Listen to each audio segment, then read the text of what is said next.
The anomaly did not begin with a warning. There were no alarms, no subspace shocks, no warp signature distortions to herald its arrival.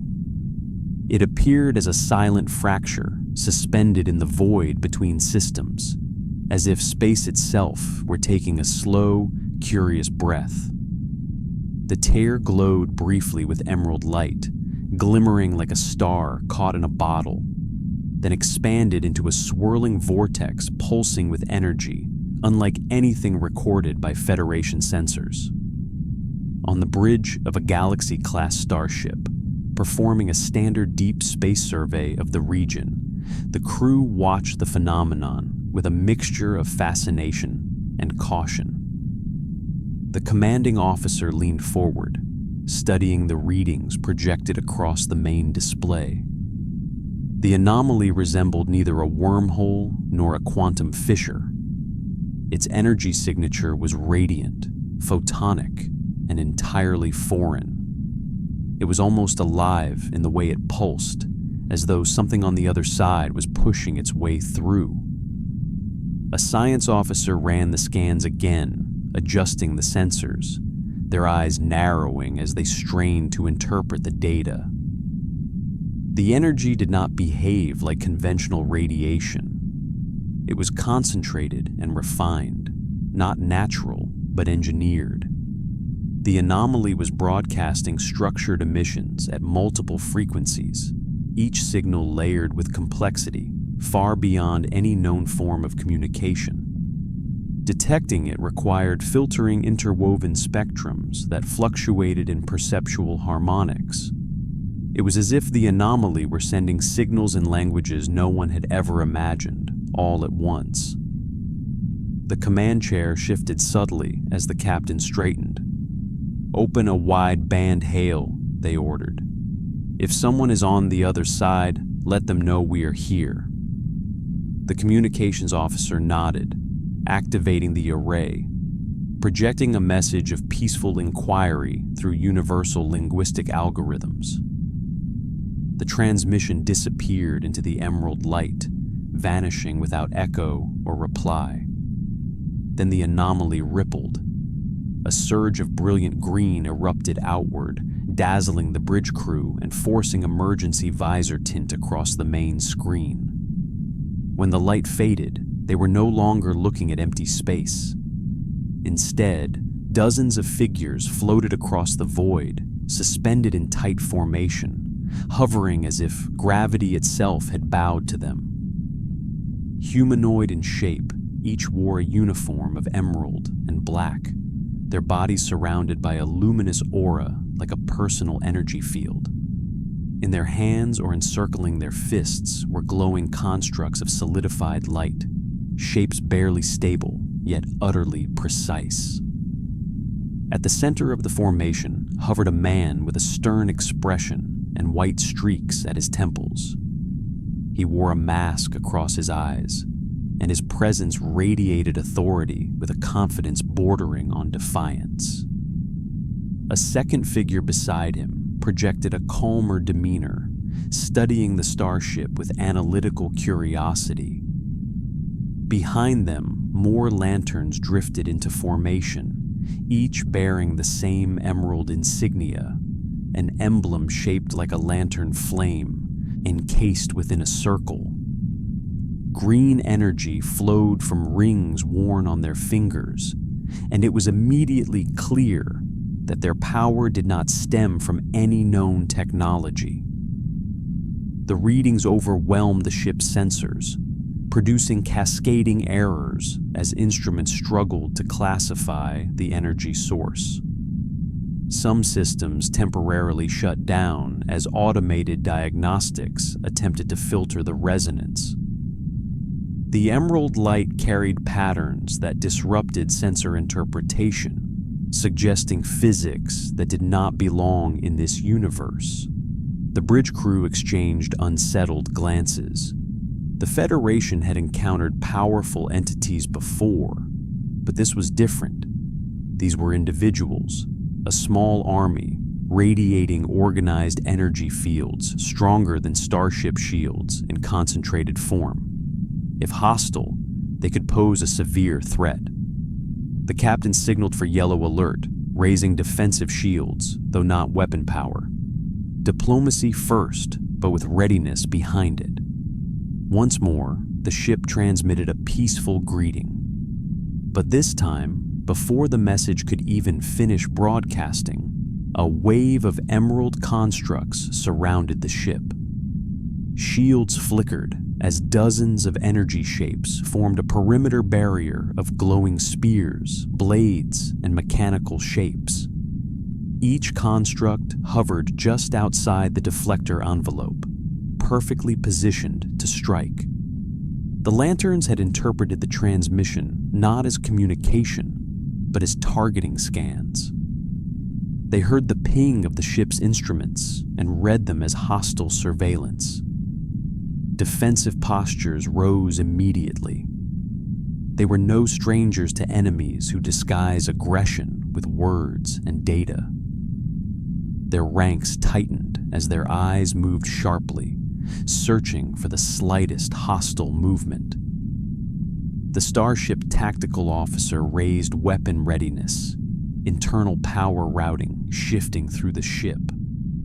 The bridge crew stiffened, fingers hovering over controls they knew they must not use unless absolutely necessary. A misunderstanding was forming, a dangerous meeting of misinterpreted intentions. The captain spoke again through comm channels, emphasizing peace, exploration, and the nature of the Federation. But the lanterns heard only unfamiliar frequencies layered beneath the transmission, signals native to starship systems. They saw scanning arrays still active. They detected energy being routed toward the ship's deflectors. Without shared language, every move appeared sinister. Then it happened. One lantern drifted forward, perceiving a sudden spike in sensor focus. He raised his hand instinctively, powering an emerald blade construct. The ship's tactical computer, reading the gesture and energy buildup, interpreted it as imminent attack. It auto-modulated the shields in response without a direct command. The lantern saw the energy shift and believed the ship was preparing a weaponized defense. A single spark of mistrust ignited the engagement that followed. The lantern launched a warning strike, a swift arc of emerald energy, shaped like a battering ram. It slammed into the shields like a kinetic projectile, testing their strength. The starship rocked under the impact. The bridge jolted, and the crew reacted instantly, firing impulse phasers not to destroy, but to disable the target. Beams of golden light lanced from the ship, hitting the incoming construct, disintegrating it. To the lanterns, the response was an attack. They surged. Energy constructs formed in an instant. Hammers swung. Shields materialized. Spears shot forward like missiles. The starship retaliated, firing phasers at the incoming constructs while torpedoes armed in contingency. The crew diverted power to shield regeneration, matching blow after blow with precision modulation to dissipate the energy impacts. In the cold silence of space, a battle raged without intent, without hatred, without strategy beyond defense and misunderstanding. Lanterns swung energy constructs that responded to willpower alone. They created enormous weapons, entire siege engines of pure emerald light. Some built barriers against phaser fire. Others crafted piercing shapes that stabbed into shields, weakening them through repeated focused kinetic constructs. The starship responded with precision, calculating every strike to disable rather than kill. Phasers cut through incoming constructs. Deflector pulses radiated, pushing back lanterns with shockwaves of targeted anti-energy vibrations.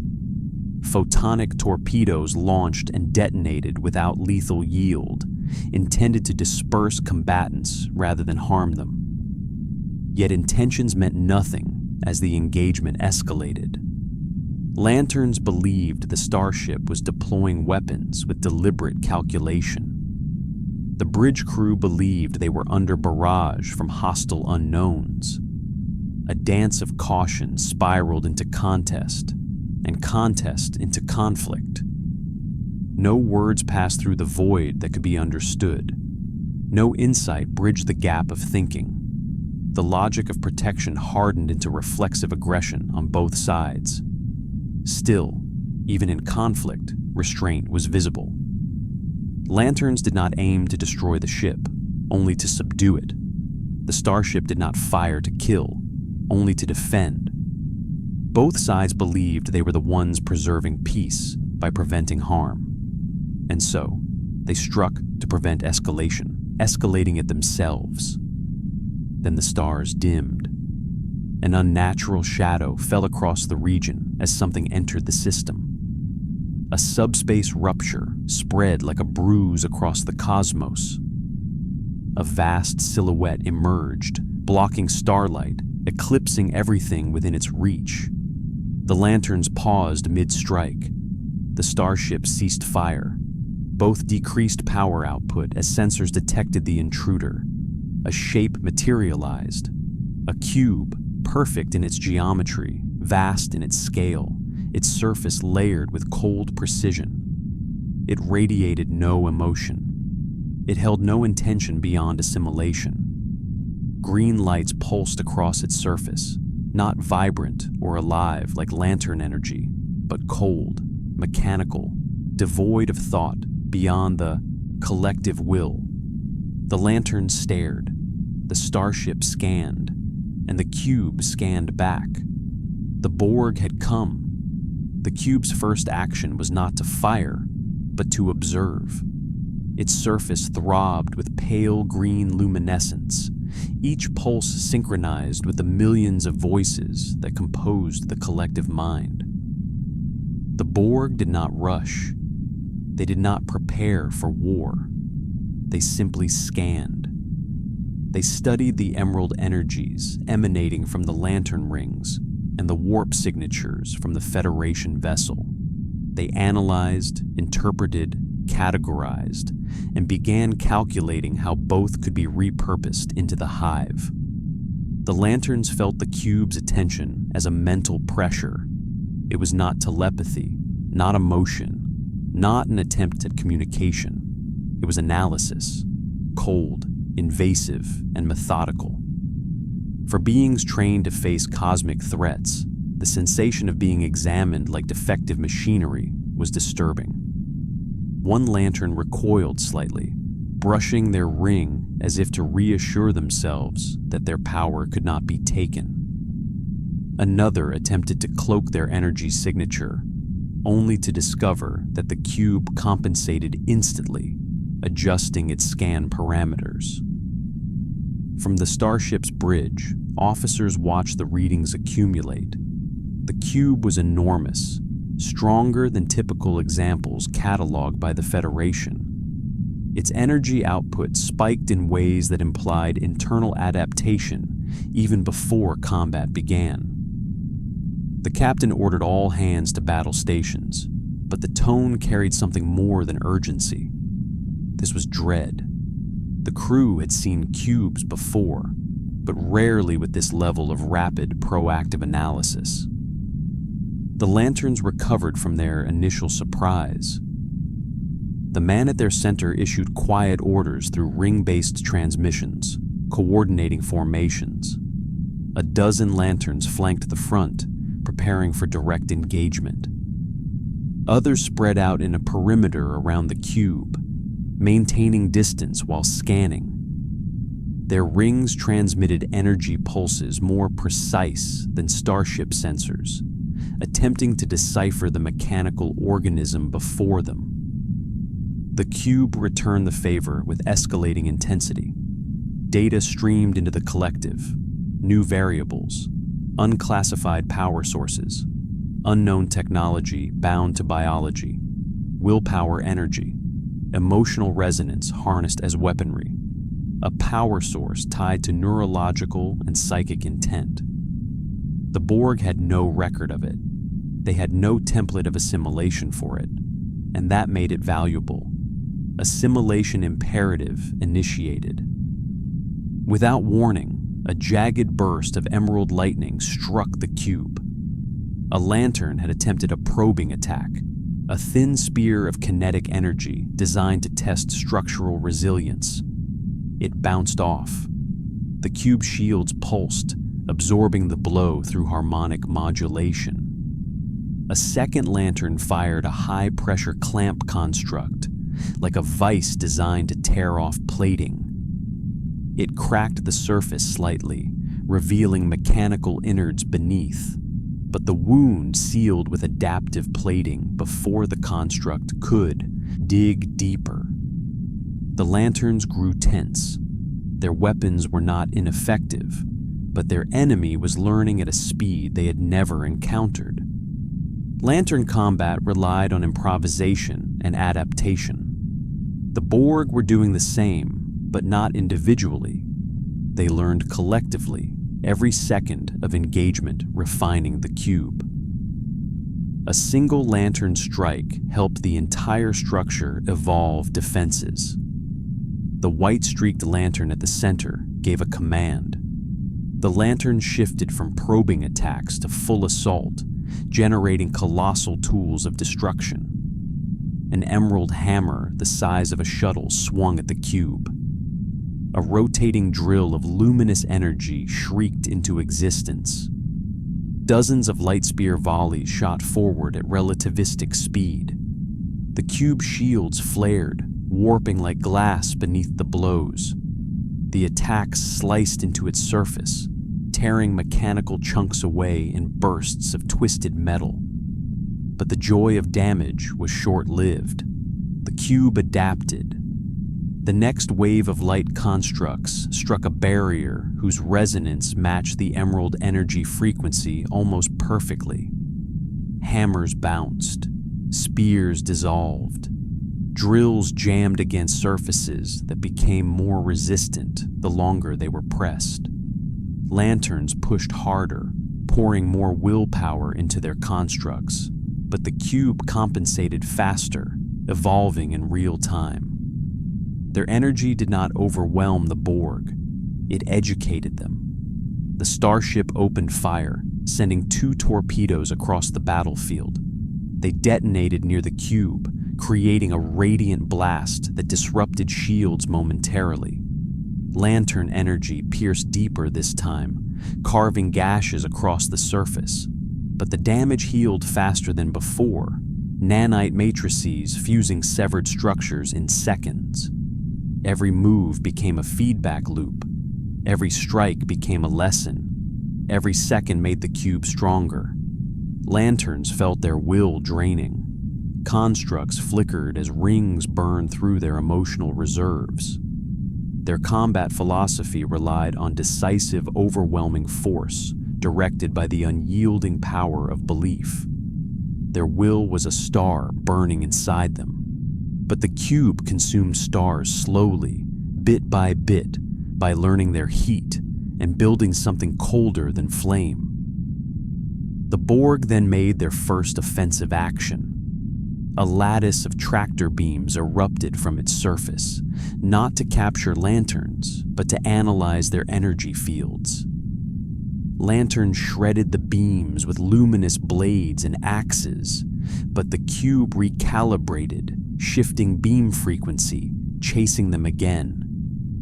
Some lanterns felt their flight falter, as if their rings were being mapped, pulse by pulse. It was as though the Borg were trying to understand how the rings produced constructs, how they accessed power, how they converted thought to energy. On the bridge, the science officer explained the phenomenon in grim clarity. The Borg are not merely studying them, they said. They are attempting to replicate their power source. The room grew still. The idea of Borg wearing rings, wielding emotional, Energy, spreading assimilation with constructs of pure willpower, was a nightmare with no logical containment. Then something else happened. One lantern near the cube pushed too close, striking again with a focused beam. The cube extended a tendril of black, biomechanical filaments, stabbing through his construct as though breaking glass. The lantern screamed as his ring dimmed slightly, just slightly, as if something had touched its essence. The tendril recoiled as quickly as it struck, retreating into the cube. His ring flickered for a moment, its glow fading before he stabilized it with sheer force of determination. That was enough to terrify them. The cube wanted their power source, but it did not understand it yet. It could not assimilate it instantly, not like technology or biology. But it was trying. Lanterns retreated in a coordinated burst of emerald light, retreating to the starship's side. The cube did not pursue. It did not need to. It waited, learning, evolving, processing. The battle paused not because of victory, but because both sides realized something far more dangerous than combat was happening. The lanterns hovered together, their rings emitting synchronized defensive barriers, each relying on the presence of others. The starship's shields glowed at maximum output, strained to hold under a threat that had not even attacked fully yet. The Borg sent a transmission. It echoed across subspace, across open channels, across all frequencies. A single phrase, repeated like a verdict carved in ice. "We will add your distinctiveness to our own," the message continued. "Your emotional technologies will be adapted. Relinquish resistance." The Lantern Corps stared at the cube, feeling a fear unlike any enemy they had faced. These were not warriors driven by emotion. These were not tyrants seeking control. These were assimilators seeking perfection. They believed the core represented something flawed yet useful, something broken they could fix. They sought to conquer not through domination, but through improvement. The lantern who had been struck by the tendril breathed shakily. He whispered that he felt the collective, not voices, not thoughts, just intent, a hunger to understand, to take. The white-streaked lantern made a decision. He ordered a full tactical retreat. Lanterns clustered together, opening a defensive formation. A ring projected a short-range jump. They prepared to escape. The starship moved to provide cover fire, opening its engines to maximum warp readiness. But when they attempted to leave, the cube acted. It fired beams not meant to destroy, but to trap. A network of subspace interdiction fields spread across the region like mechanical spider webs. Warp fields fluctuated. Lantern travel distortions were redirected. The cube was not killing. It was corralling. It sought to keep them here long enough to finish understanding them. The lanterns forced their rings against the interdiction field, burning, willpower, pushing with desperation. The starship poured energy into its engines, oscillating warp geometry to break through. Together, they strained against the net, fighting not for victory, but for escape. A brilliant pulse of emerald and warp energy tore through the field. Lanterns and starship vanished in a cascading flash. The cube observed their departure with cold patience. It did not chase. It merely calculated. It would find them again. They did not escape far. Their jump deposited them into a dark region of space, a quiet system where the stars seemed dimmer and gravity swell shifted unpredictably. It was familiar territory to the Federation vessel, which had surveyed the region previously and determined that it contained no strategic importance. That made it perfect for hiding. The lanterns had no reference for this sector, but their rings registered it as sparse, low interference, stable enough for a temporary refuge. No planets with advanced life, no tactical resources worth harvesting, no subspace structures, just open space and a handful of planetoids orbiting a pale star. The ship drifted into the shadow of a small, airless moon to conceal its signature.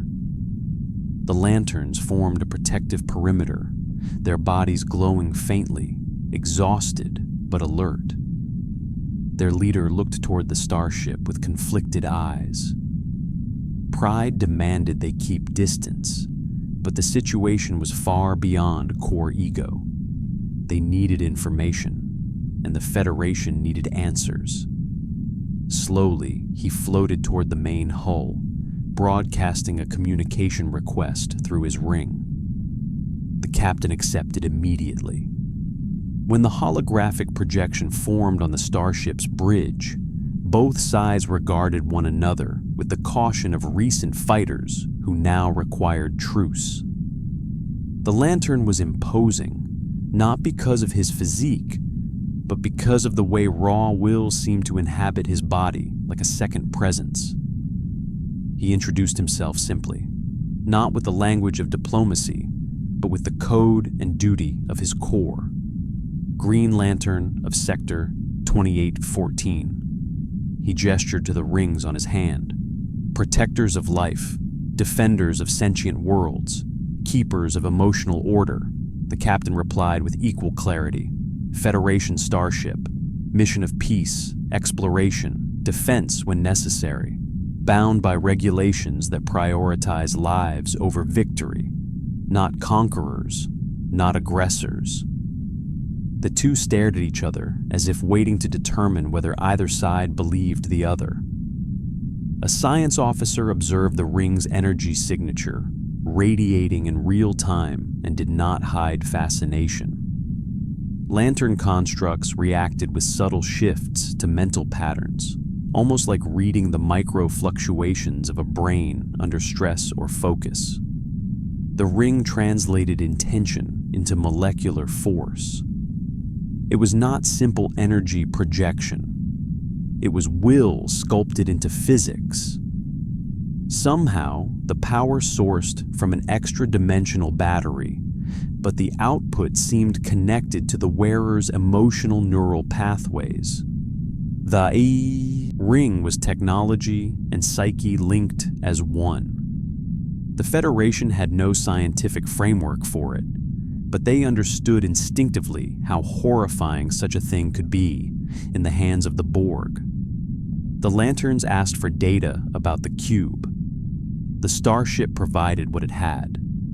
The crew kept certain tactical specifics classified, even in this alliance, because caution remained. They described assimilation, biological integration with machinery, forced adaptation, minds absorbed into a single collective that eradicated individuality. They explained how the Borg's strength came not from any single unit, but from the network of connected consciousnesses, each one a node of progress for the entire system. The lanterns listened and exchanged subtle glances. Their rings interpreted the information, visualizing impressions. The concept of forced unity struck them as both repulsive and tragically efficient.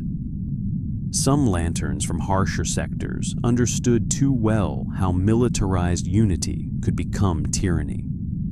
They were defenders of freedom, but they were also soldiers who had seen empires attempt to erase identity in the name of order. Then came the analysis of the battle they had just fought. The starship tactician explained how Borg shields modulated based on incoming attack frequencies. They adapted not simply to energy, but to patterns, enhancing defenses by processing each strike into a feedback algorithm. the cube's rapid learning curve against Wilconstructs indicated that the Borg were not merely absorbing physical data, but also developing mathematical models of ring behavior. This was equivalent to teaching a machine to mimic emotion through analysis of expression. The lanterns exchanged disturbed thoughts.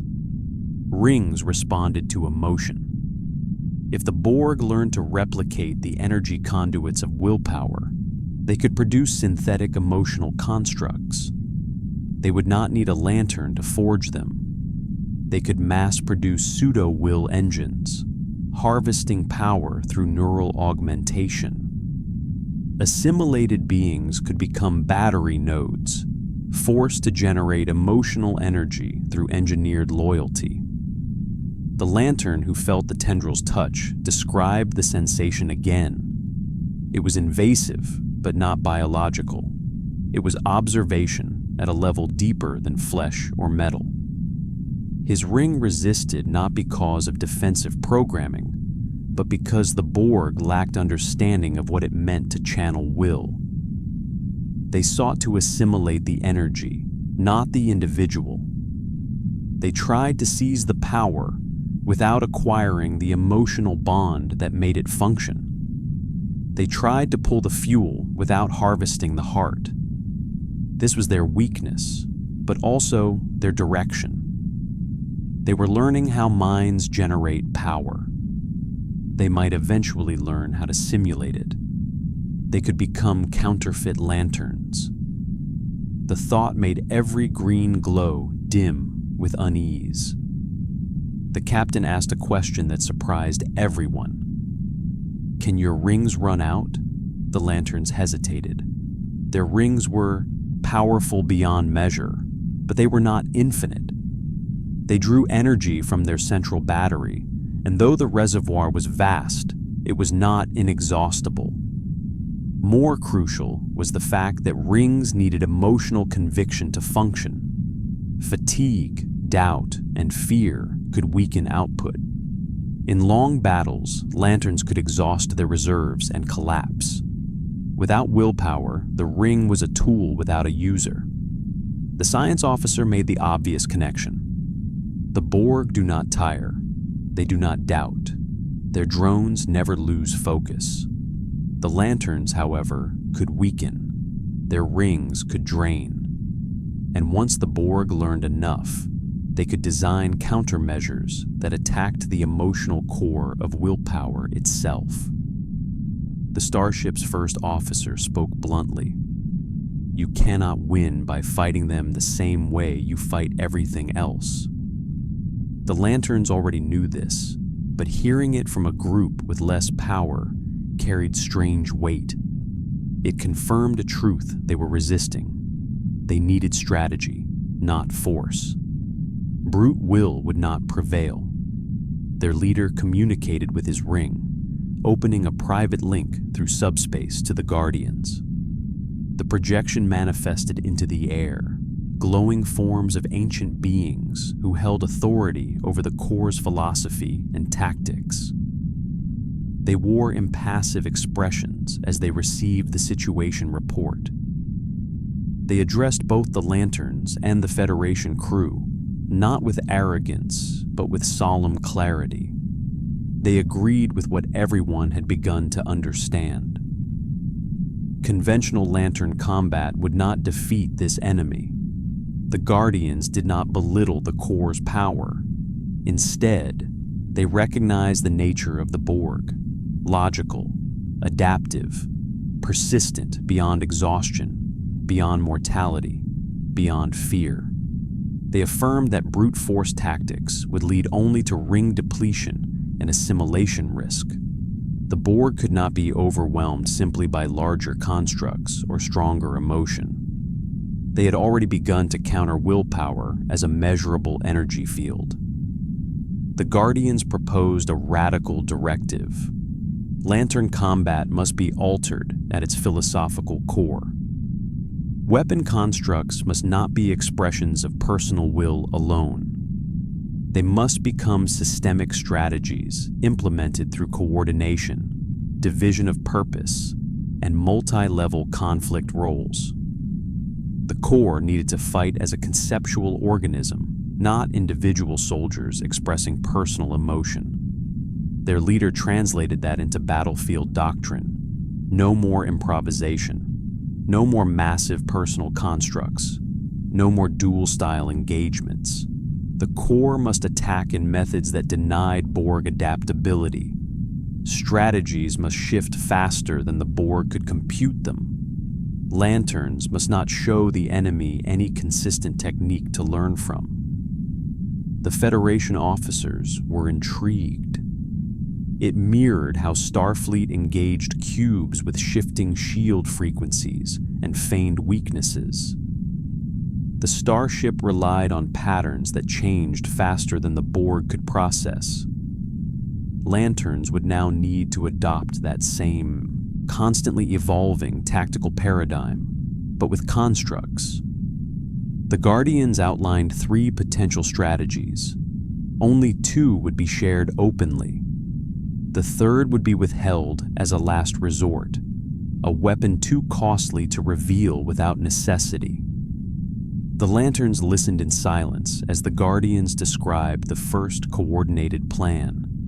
Massed ranged construct attacks launched at variable speeds and directions, each strike differing in frequency and modulation.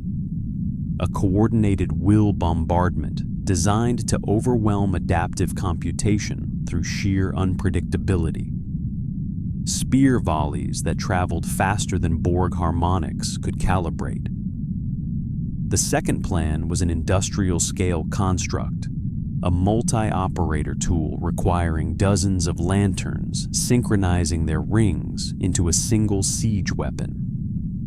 A massive drill composed of layered constructs that could breach cube hulls at critical structural points faster than nanites could repair. But such a weapon would anchor lanterns in position, leaving them vulnerable. It required external distraction. Starfleet would need to act as diversion. And then there was the third plan. The Guardians did not elaborate. They stated only that it was a weapon of last resort, one that endangered the Corps at fundamental levels. It would destroy a cube utterly without adaptation possible. It would end a battle decisively, but at a price that would weaken all lanterns simultaneously. It would place the entire Corps at risk. This weapon would remain secret. The crew absorbed all of this in silence. The Lantern Corps were not invincible. They were protectors who bore their limitations with discipline. The Borg represented an enemy who could learn their power, misuse their ethos, and turn will into slavery. The Guardians ended their transmission with a directive. The Corps would temporarily operate under coordinated wartime protocol, prioritizing strategy over personal strength. Their leader then faced the captain directly. The Corps would cooperate, not as subordinates, but as allies, acknowledging the Federation's experience with this enemy. Lanterns would provide battlefield force. Starfleet would provide tactical guidance and bait to draw Borg attention. The captain nodded, accepting the arrangement not as a victory, but as survival policy. Together, they would fight. Separately, they would fall. Outside the ship, lanterns floated with somber silence. Their rings pulsed not in aggression, but in contemplation. They felt fear, but shaped it into determination. They felt humility, but forged it into discipline. They felt the cold touch of Borg analytical hunger and resolved to deny it power. The cube would return. It would learn. It would adapt. And next time, the Corps would not waste energy fighting individually. Next time, they would strike with coordinated purpose, not willful improvisation. They would fight not as heroes, but as strategists. When preparations began, there was no triumphant music, No rallying speeches shouted into the void. The lanterns trained in silence, their rings projecting simulations of Borg structures so they could map stress points, shield harmonics, and repair cycles. Each lantern constructed spears, blades, drills, and beams with measured restraint rather than emotional eruption. Willpower became discipline rather than passion. Their constructs no longer flared wildly with personal interpretation. They narrowed into sleek, utilitarian tools.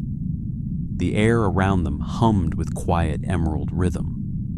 The starship played its role as analyst, strategist, and critic. Its engineering and tactical personnel stood side by side with lanterns, comparing outputs, running harmonics against projected Borg adaptation curves. The starship crew observed the lantern core like one might watch a force of nature trying to temper itself. The lanterns observed Starfleet with a mix of respect and puzzlement. These people lacked overwhelming power, yet they persisted against an enemy that devoured universes of technology. How did a group without weapons, comparable to constructs, survive this long?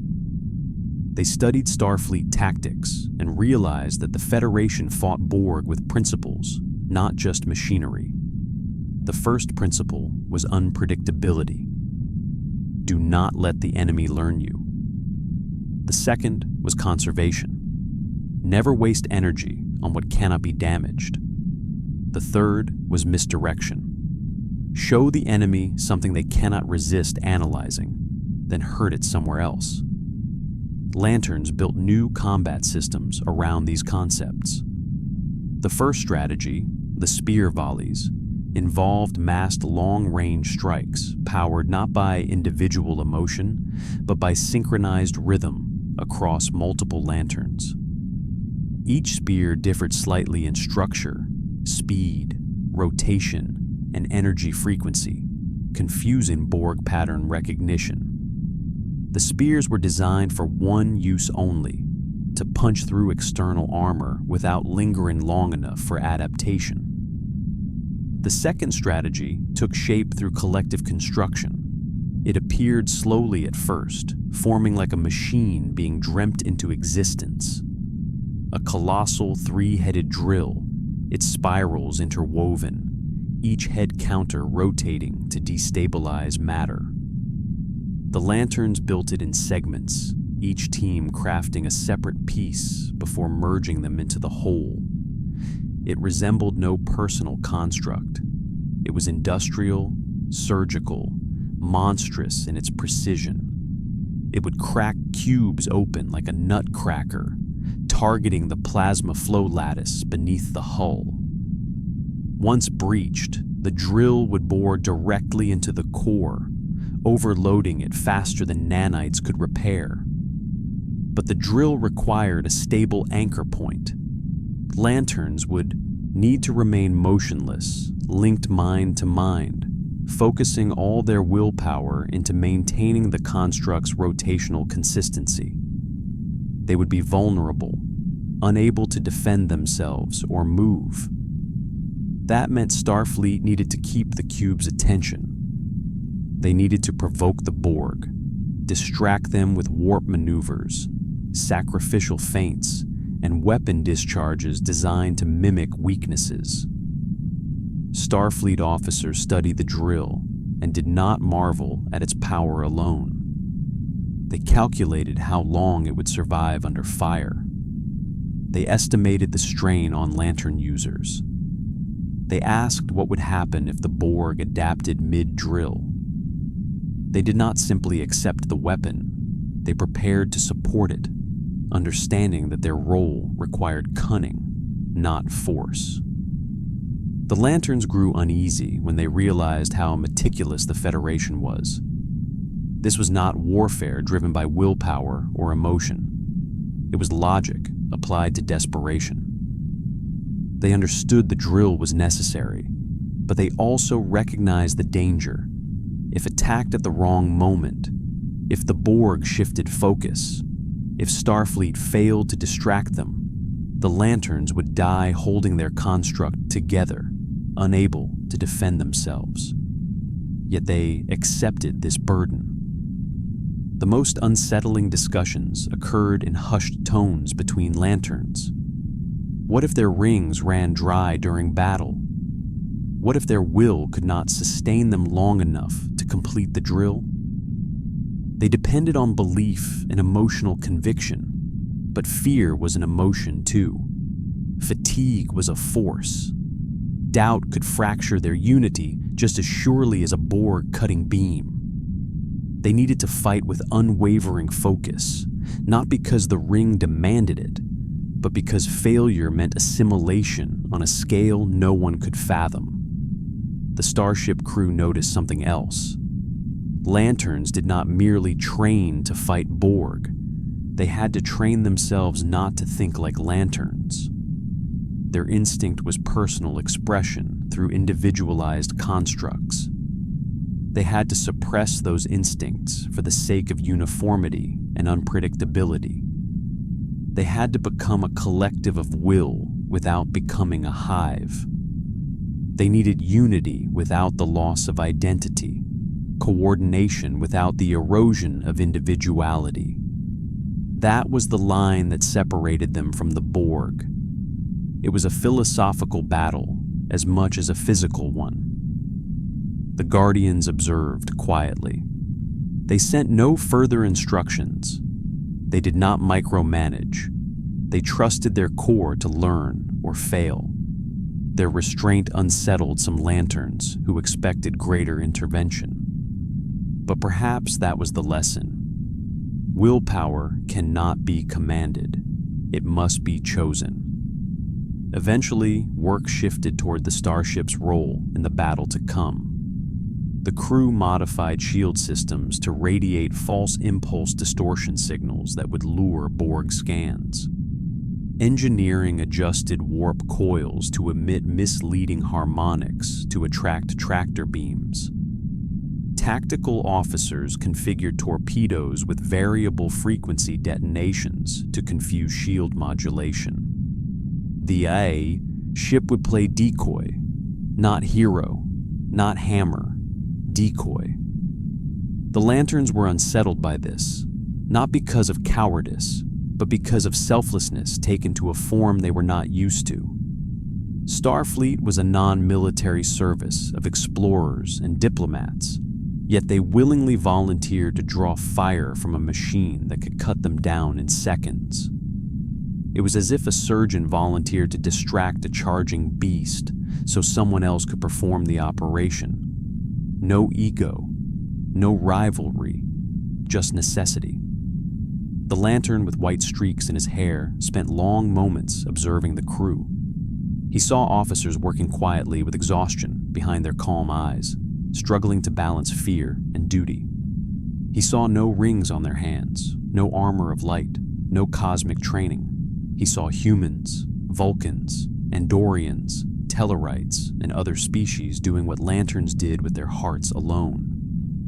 They were powered, too, not by rings, but by conviction. He wondered if the Borg knew that. Then came the fatigue test. Lanterns practiced maintaining the drill construct for extended periods. Minutes felt like hours, their focus drawn into the machine like blood into a pump. They felt strain like physical burning, as though their rings were siphoning mental strength from their bodies. Willpower was not infinite, no matter how strong the bearer. The drill demanded cooperation without fluctuation. If even one lantern faltered, the whole structure quivered and destabilized. Rings shook, some lanterns collapsed from exhaustion. Others fought through shaking muscles, sweating though space held no air for sweat to exist. It was psychological exertion manifesting physically, breaking the idea that emotion alone could power them. They needed endurance, not just passion. The starship crew monitored their heart rates and neural stress responses, tracking fatigue curves.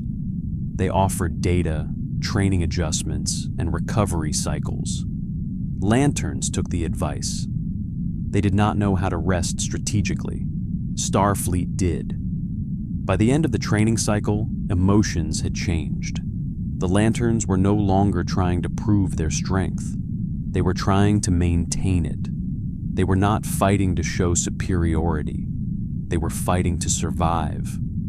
And in that transformation, they became more dangerous to the Borg. They were becoming pragmatic. They were becoming adaptable. They were becoming unpredictable. When drills ended and training paused, the Lanterns recharged their rings. The emerald glow returned, vibrant and strong, pulsing across their uniforms. Where before the light had been wild and individualistic, now it glowed with a unified pulse. Not identical, but harmonious. The Federation vessel powered up as well. Warp coils throbbed with energy. Deflector harmonics stabilized. Weapons were not armed for destruction, but for deception. Every system hummed with purpose. Together, they waited for the cube to track them down. They did not have to wait long. A distortion appeared near the system's edge. Borg transwarp signature. A ship emerging from beyond normal space. It was not just a cube this time. Two cubes crossed the threshold like twin monuments of inevitability. Lanterns ignited their rings. Starfleet raised its shields. They did not panic. They did not rush. They did not improvise. They executed. The system darkened as the twin cubes emerged, blocking starlight like two immense tombstones drifting toward a funeral. They did not advance quickly. They did not fire. They spread out, one splitting to port and the other angling to starboard, creating a pincer motion designed to trap anything attempting escape. The Borg were not here to chase. They were here to contain. The Lanterns assembled into formation, their bodies radiating emerald glow faintly at first, then brighter as their rings charged with focus. Their leader raised a hand, not in dramatic flourish, but in precise signal. Lanterns fell into two coordinated divisions. The first division formed the long-range spear squad, spreading out across a wide arc to maximize striking angles. The second division drifted together in the center like a growing storm, rings linking in preparation for the drill. The Federation vessel moved forward deliberately, positioning itself ahead of the drill team, a shield and bait all at once. It cruised toward the cubes with engines burning bright, not retreating, not hiding, but placing itself directly in the path of the Borg. The starship transmitted a wide-band signal, broadcasting false warp harmonics and simulated system vulnerabilities. It pinged with irregular sensor sweeps, mimicking unfamiliar alien technology to attract Borg curiosity. Within seconds, the cube shifted. Subspace's scans swept across the starship, probing its systems more aggressively. Starfleet had their attention. The Spear Division launched their first salvo. Emerald javelins materialized, thousands of them, forged not through personal imagination, but through meticulous formation. Each spear differed in small ways invisible to the eye, but essential to strategy. Each vibrated at a slightly unique harmonic frequency. Each was launched at varying speeds and trajectories.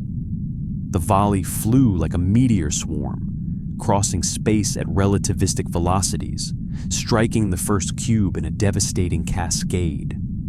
The impacts ripped through plating. Armor splintered into shards. Internal conduits burst, spilling sparks and severed cables into the void. A shockwave rippled through the cube's surface as dozens of penetrations widened into fractures. Nanites swarmed immediately to repair, but the damage was too varied, too rapid, too inconsistent to adapt quickly. The lanterns did not celebrate, did not shout, did not rush with follow-up. They waited. A second volley launched only after sensors confirmed the Borg had begun calculating. This time the spears changed modulation frequency mid-flight. They twisted in their trajectories, altering angular momentum at the last microsecond. They struck new points before the cube could respond, causing fresh wounds that disrupted repair logic entirely. This was not brute force. It was mathematical will. The Borg were confounded. Their algorithms scrambled to account for thousands of variables. The cube could adapt eventually, but adaptation required pattern recognition. The lanterns provided none. The second cube pivoted toward the lantern spears, attempting to calculate and counter. That was the moment the starship executed its lure. It fired a trio of photon torpedoes, each detonating in wide electromagnetic bursts that mimicked command frequency fluctuations from unknown technology. It transmitted encrypted noise, posing as something valuable to examine. The cube shifted back toward the ship, drawn like a moth to logic's flame. The starship's crew executed evasive maneuvers, dipping under tractor beams, altering shield polarity before assimilation pulses could map defense matrices. It fired phasers not to harm, but to distract. Every shot was a flashing lure, a spark designed to whisper, "Study me, analyze me, I am worth learning." The Borg could not resist. Curiosity was not emotion for them. It was directive. While the cubes focused on adaptation and pursuit, the drill team moved into position. Lanterns joined wills, rings synchronized, emerald lines intertwined, constructing a colossal tri-spiral drill that rotated silently, its blades glowing with luminous pressure. Lanterns braced, anchoring themselves, channeling their focus into keeping the structure stable. The spear division ceased fire exactly on cue, allowing adaptation cycles to begin. This made the Borg assume that the threat pattern was concluding. They turned part of their processing resources away from defense and toward analysis. That was the opening. Starfleet plunged forward at high impulse, firing torpedoes with scrambled detonations, creating distraction and distortion. The second cube turned fully, trying to capture the ship. And the first cube, damaged but adapting, lowered part of its outer shield modulation to allocate power toward analyzing lantern attacks. The drill surged forward. It struck the weakened cube with crushing force. Its triple blades dug deep, rotating at speeds that vibrated space around them. The cube's armor buckled and split. Repairs initiated, but were overwhelmed by the sheer rate of destruction. The drill bit tore through structure, ripping past hull, past shielding, past bulkhead after bulkhead, until it plunged into the central lattice where plasma and nanites intertwined. The cube screamed, not in sound, but in a surge of failing systems radiating desperate transmission pulses. Layers of internal shielding collapsed. Nanite swarms flooded the breach, but the lantern drill outpaced them, spinning faster than repair systems could respond. Plasma conduits ruptured, cascading failure through the cube's core. The lanterns poured their souls into the construct, pushing harder, driving deeper. The starship broke free from tractor beams and fled behind the drill team, continuing to distract the second cube. The first cube finally collapsed internally. Light exploded outward in ugly bursts of white and green static as its core ruptured. Its structure folded inward, warping as energy overloaded, and then it fell apart. Not with a massive explosion, but with a mechanical death, disintegrating piece by piece until nothing remained but fragmented hull debris drifting into darkness. The lanterns let the drill dissolve and gasped for breath they did not need. Some collapsed, their rings flickering as fatigue swept through them. The team remained motionless for a second, recovering, while the spear squad returned to cover them. The second cube responded instantly. It was not enraged. It was not startled. It was learning. The Borg now understood that the core had coordinated strategies. They recognized the tri-drill pattern. Their sensors flagged the weapon as a major threat. They would prioritize neutralizing the drill team next time. They would no longer fall for that pattern again. The lanterns knew this. Starfleet knew this. They had succeeded, but now the cubes would evolve. The next fight would require different tactics. The cube, having observed the drill's vulnerability, shifted its target priorities. It no longer cared about the starship's false vulnerabilities. It turned away, moving toward the lanterns, scanning for drilling team members. Its surface reconfigured itself, creating new structures, new weapons, and new adaptation plates designed to counter Will constructs more directly. Both allied forces braced themselves. The cube charged, the lanterns advanced, but then something happened that no one predicted. The cube did not attack. It transmitted. It broadcast a signal directly into the lantern rings, not to communicate, to override. A spike of assimilation data shot through subspace, a viral packet designed to infiltrate any machine connected to neural pathways. Lantern rings flared with emergency resistance, fighting off invasive attempts to rewrite their function. Lanterns cried out as their minds pulsed with alien pressure, trying to force its way inside, attempting to learn from the source. It failed. The rings sealed themselves, immune to programming override. But the attempt revealed a horrifying truth. The Borg were no longer trying to assimilate lantern biology. They were trying to assimilate the rings themselves. The lanterns steadied themselves as the Borg's viral attempt faded, leaving a low echo of static inside their rings. They stared at one another, not in panic, but with the stunned realization that something profoundly dangerous had just occurred. It was Kilowog who spoke first, his voice heavy, gravelly, and devoid of humor. They are not trying to take us. They are trying to take our power. The rings pulsed in response to his words, as if confirming the danger. Lantern rings were not merely weapons or tools. They were conduits to emotional energy on a cosmic scale. The Borg sought not bodies or machines, but the essence that powered will itself. If they ever succeeded, assimilation would become something far beyond biological conversion.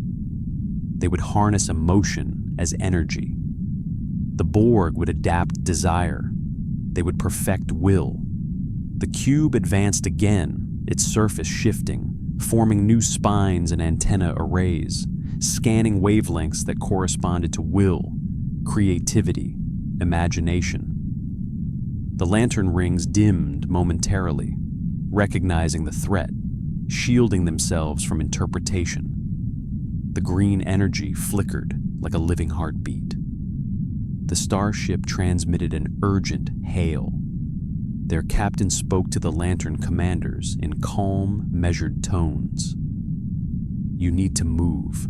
Whatever it attempted, it will try again. Its logic will find a way eventually. If the Borg gain access to your ring database, they could adapt to your power permanently. The lantern leader responded with controlled urgency. We fall back and regroup. Spear squad, form a screen. Drill division, retreat behind shield formation. Starfleet vessel, keep it chasing you. They want our rings more than your ship now, so you are the bait. The plan was understood instantly. The starship accelerated past the lanterns, darting through the void as the cube shifted its focus back onto them. But it didn't try to assimilate the ship. It tried to chase it. The lanterns retreated in tight lines, their formation narrowing to avoid stray fire. The cube fired a volley of cutting beams, but these were not the usual assimilation disruptors. These beams were designed to destabilize will energy, stripping it like molecular bonds. Lantern shields flickered under the barrage, each hit draining more ring energy than before. It was learning in real time. The spear squad hurled counter volleys, but they weren't intended to destroy. They were meant to pace the Borg, to slow it, to keep it distracted from focusing all its processing cycles on decoding ring logic. Emerald projectiles struck the cube but did not penetrate deeply.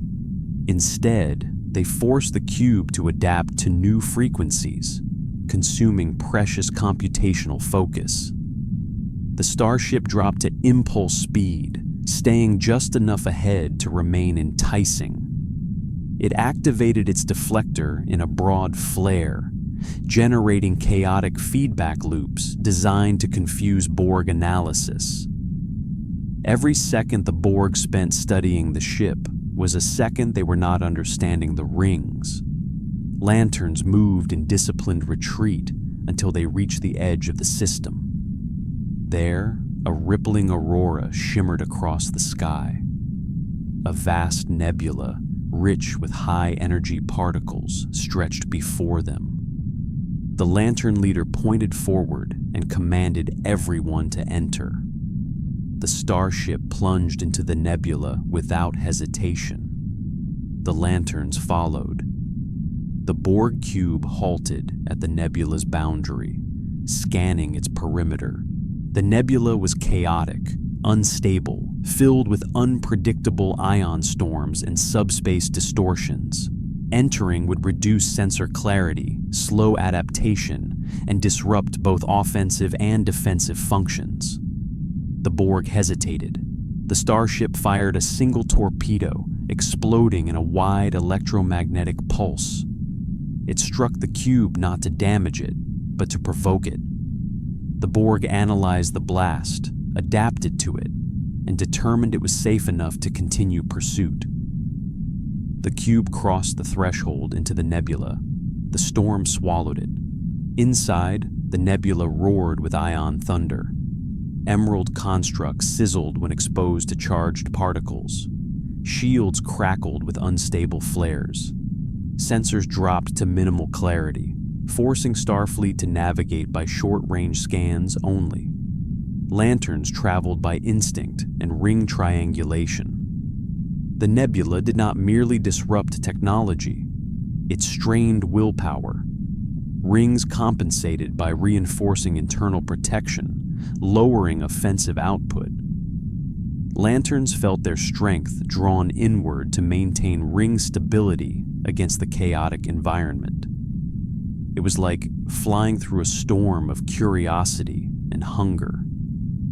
In this environment, the Borg cube encountered its own difficulty. Its scanning beams fragmented across ionic turbulence. Adaptation efficiency slowed. Repair nanites misinterpreted nebular interference as faulty internal signals. The cube became temporarily confused, processing conflicting data streams. That confusion was their chance. The lanterns assembled in a hollow formation, creating a sphere of light, not aggressive, but defensive. Their leader addressed them through ring communication, voice steady despite the environment. The Borg are not merely studying our constructs, they are studying our minds. They want to understand how will is shaped, how we imagine. That means that every time we picture the same idea twice, they learn it more fully, We cannot repeat. The rings vibrated, acknowledging the truth. Lantern constructs were expressions of imagination guided by willpower. Repetition created predictability. Predictability created patterns. Patterns could be assimilated. The lanterns had unknowingly revealed more about themselves through combat than through any conversation. The leader's voice sharpened. From this point, no construct you create may be something you have made before. Every weapon, every barrier, every action must be unique. If you cannot imagine something new, then create nothing at all. The command was brutal. Lanterns relied on trained, efficient techniques. They practiced precision constructs to maximize power and minimize drain. They repeated familiar shapes to conserve energy.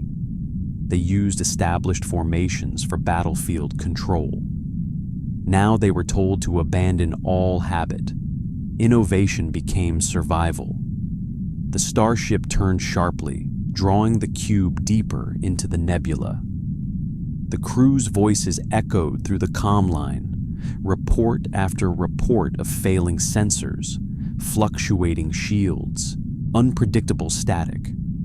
They asked if they needed to retreat further, if they could continue. The Lantern commander told them the only thing that mattered: stay just out of reach. Give it something to want. The captain of the ship understood. It was not fear driving them. It was lure. The lanterns drifted, waiting, inventing, imagining potential new constructs while suppressing patterns. The next confrontation would be one that demanded creativity over brute force. The Borg might adapt to imagination, but they would never outpace it. Hours passed. Nebular storms raged. The lanterns meditated, conserving power, rings dimming to a constrained glow. The starship held distant pursuit, never fully escaping, never fully being caught. Then came the moment. A transmission rippled through the nebula, not from the cube, but from outside the system. A cold digital voice reached through subspace. "We are the Borg. Additional vessels inbound." The nebulous storms flickered with new signals. At least one more cube was approaching the system, drawn by the presence of ring technology. This was no longer a single conflict. It was escalation. The nebula glowed with unstable auroras as the message faded, swallowed by ionic distortion. Lantern rings dimmed further, their emerald light flickering against fields of charged particles. The starship hovered at the far edge of the storm, running low power to avoid detection, its crew clinging to calm discipline while exhaustion slowly crept into their movements. In the quiet that followed, every lantern shared a silent realization through their rings. They were no longer dealing with a single cube's curiosity. They were now facing the collective attention of the Borg. Reinforcements were coming. The enemy had identified the lanterns as an anomaly worth understanding. The core had officially entered the Borg's priority calculus. Lanterns did not panic. Fear, if acknowledged, would compromise their spirit, and the rings needed unwavering clarity. But even the bravest among them felt a quiet tremor, like a distant earthquake beneath their resolve. The thought of additional cubes, perhaps a fleet, studying willpower, was a horror none of them dared voice fully. The Borg could eventually mimic anything, even belief. The starship's captain opened a channel to the lantern leader. Their face appeared amid the static, expression steady but shadowed by tension. "We cannot fight multiple cubes, not without heavy casualties. We have not completed our preparations. We need a staging ground outside this nebula, somewhere to regroup, but we can't let them track us." The Lantern commander nodded. Agreed. but we must leave in a way that teaches them nothing. No constructs, no drill, no formations. The only thing they must learn from this encounter is confusion. Confusion was not cowardice. Confusion was camouflage. The nebula churned, lightning-like energy surging through ion clouds. Lanterns dimmed their rings even further until each glow resembled faint fireflies drifting in fog. They drifted apart, purposely breaking formation, each floating differently, unpredictably. Some spun, others drifted limp like debris. Some even extinguished their auras completely. They surrendered order to create chaos. They disguised themselves not as warriors, but as anomalies of the nebula. The starship turned sharply and fired its engines to maximum impulse. Not toward escape, but deeper into the nebula's heart, broadcasting false warp signatures, attenuated to appear damaged. The Borg cube followed, scanning furiously, attempting to interpret the starship's bizarre navigational choices. Every surprising maneuver forced the cube to process more variables. The lanterns held still as the cube passed by them, its spine scraping ion waves, adjusting its scans every second. It mapped energy trails, searched for signals of willpower, probed neural frequencies. It interpreted everything it could, but the nebula and coordinated chaos clogged its logic. It studied shards of information with no pattern. The cube slowed, as if hesitating.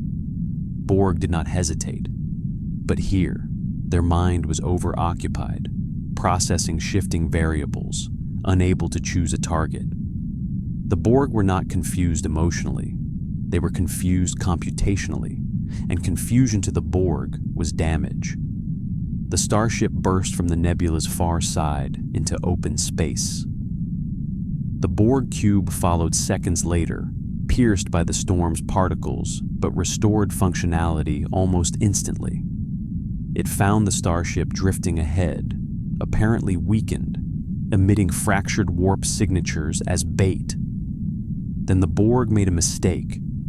It did not detect the lanterns behind it.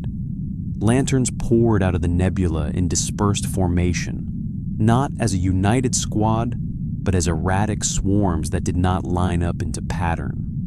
The cube tracked the starship's signatures, its processors occupied with learning. Its attention, its will to adapt, was focused too narrowly. The lantern struck not with spears, but with unpredictable constructs created at the exact moment of use. Shards of light shaped like objects no one would train with. Twisted knots, fractal blades, vibrating cages. They came in from random angles with inconsistent speeds, striking in ways the cube could not anticipate. The impacts did not break through the armor deeply, but they did something more valuable. They forced the cube to adapt in directions that taught it nothing.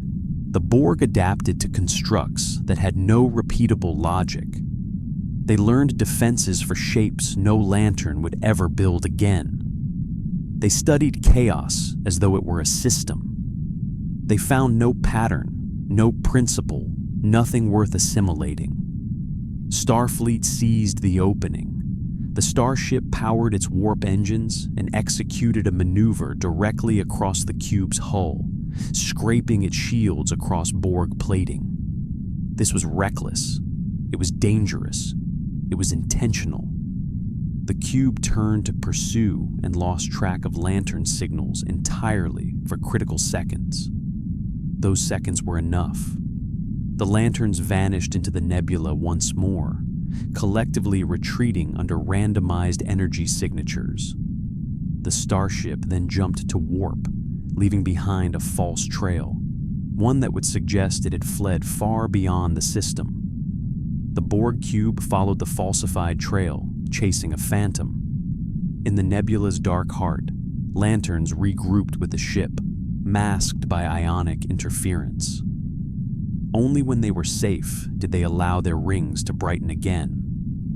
The captain exhaled sharply and said what every crew member felt in their bones. That was too close. The Lantern commander responded with a quiet truth. Close is enough. We survive. The Borg learned nothing useful. They drifted there for a moment, recovering. Lantern rings exhaled soft emerald pulses, slowly refilling with power. The ship's engineers repaired systems ravaged by nebular storms. The crew took brief moments to drink water, stretch, breathe without tension. Lanterns meditated, imagination quiet, saving creativity for later. Then, an unexpected signal rippled through the nebula, a message broadcasting on subspace. Not Borg, not Federation, not Lantern origin, an unknown transmission. It came through faintly, distorted by ionic interference, but certain words were clear enough to alarm everyone. We have encountered them too. We are seeking refuge. Do not trust the beacon. We have information on how to fight them. The signal cut out abruptly, leaving only static. Lantern rings pulsed uneasily. Starfleet officers exchanged worried glances. The nebula was vast. Many ships could hide here. But the message was too precise, too relevant. One of the science officers asked what everyone was thinking. Was it a trap? The Lantern commander's ring translated recent resonances in the message. Fear, desperation, not deception. The speaker was terrified. That terror resonated in the transmission, encoded involuntarily by a mortal mind. It was not a trap. It was a warning. Do not trust the beacon. The starship tried to trace the source, but failed. Nebula distortions blocked triangulation. Lantern rings could search emotionally, tracking residual fear like a scent, but only if the message repeated or if they actively reached out. The suggestion itself was dangerous. Rings were not immune to mental influence. If the Borg sent a false signal imitating emotion, they could potentially trick the rings themselves. No one wanted to risk it blindly. The captain asked the Lantern commander for a decision, not as subordinate, but as equal. If we investigate, we do so together. If we ignore it, we must be ready for consequences. The Lantern commander closed his eyes, listening to the ring's faint hum. He sensed the message's sincerity, but not its truth. Desperation was not proof. Fear did not guarantee alliance. But ignoring a warning was not an option.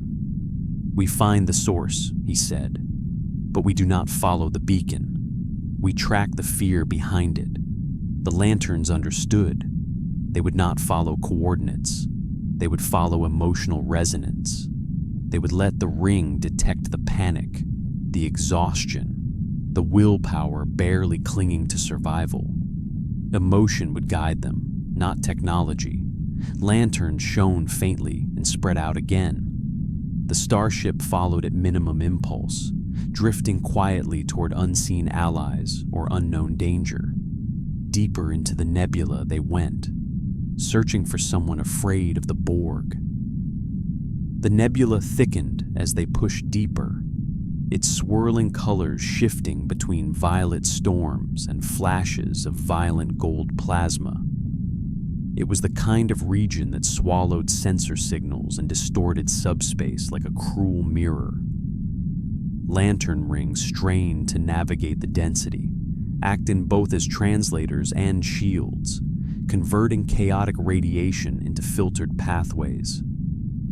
The ship crept forward, hull groaning quietly as energy scraped across its shields like sandpaper against glass. The message had faded, but its emotional echo lingered like a scent. Lanterns tracked it not through coordinates, but through resonance. Fear, panic, desperation. These left footprints in the minds that emitted them. The ring could follow that trail, not through space, but through the memory of sentiment. They weren't tracking a location. They were hunting a moment. The nebulous storms grew violent, and the starship's engines whined under strain. The captain signaled power cutbacks, keeping the ship hidden and silent. Lanterns drifted ahead, forming a loose scouting screen. They didn't use constructs. The risk of the Borg adaptation remained too high. Their rings emitted only faint illumination, flickers bobbing through the mist. Then the fear spiked, not from the nebula, not from the lanterns, from something ahead. The emotional imprint screamed survival, like a wound that refused to heal. Lanterns surged forward. The starship followed cautiously. As the nebula clouds parted, a shape emerged. A vessel, scarred and broken, drifting powerless. Not Borg, not Federation. A different geometry entirely. Sleek and elongated, its hull textured with organic curves, like bone carved into metal. Its surface pulsed faintly with wounded bioluminescence. A ship the Federation knew well. A species more ancient than Starfleet. A species the Borg feared, yet coveted. A frail survivor of something catastrophic. A single vessel of species 8472. The lanterns hovered, completely still. The starship's bridge fell silent, breath caught tight in every throat. The ship floating before them belonged to beings from fluidic space, biological organisms capable of dissolving planets, a species that did not coexist with this universe naturally, forced into it only by violent intervention, a species that had fought the Borg before and nearly destroyed them. One of the science officers whispered the words with trembling awe. Species 8472. The Lantern Commander's ring flickered in warning, detecting dangerous biological energy fluctuations from the wrecked ship. Yet it also sensed the emotional residue. Fear, not rage, not hunger. Survival fear. Pure and shaking, like an animal cornered by something it couldn't kill. The Lantern leader opened a communication channel. Static crackled. A strange, shrill voice came through, layered, gurgling, trembling, harmonic patterns modulated by terror. It did not speak words. It transmitted emotion disguised as sound. The starship's universal translator struggled, warping and stuttering through the message. Flee, danger, hive adaptation, new assimilation. Do not follow beacon. The Borg learn minds, ideas, beliefs. The transmissions came in frantic pulses, repeating that last word with rising intensity. Beliefs, beliefs, beliefs. Lanterns exchanged grave glances. The Borg were not merely adapting to technology anymore. They were learning to assimilate will itself. The starship crew understood instantly why the alien warned them. The Borg had stolen something from species 8472.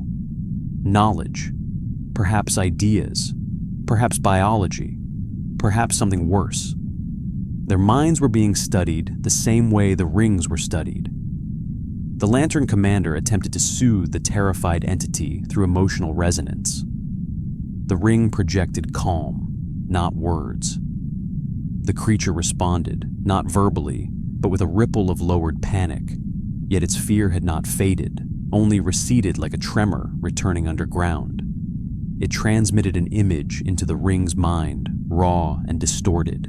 A Borg fleet, not cubes, something larger, combined, hundreds of them, linked in formation around a central sphere.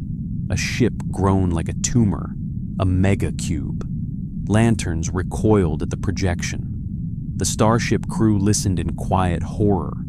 The Borg had synthesized a new vessel using biological strategies stolen from species 8472.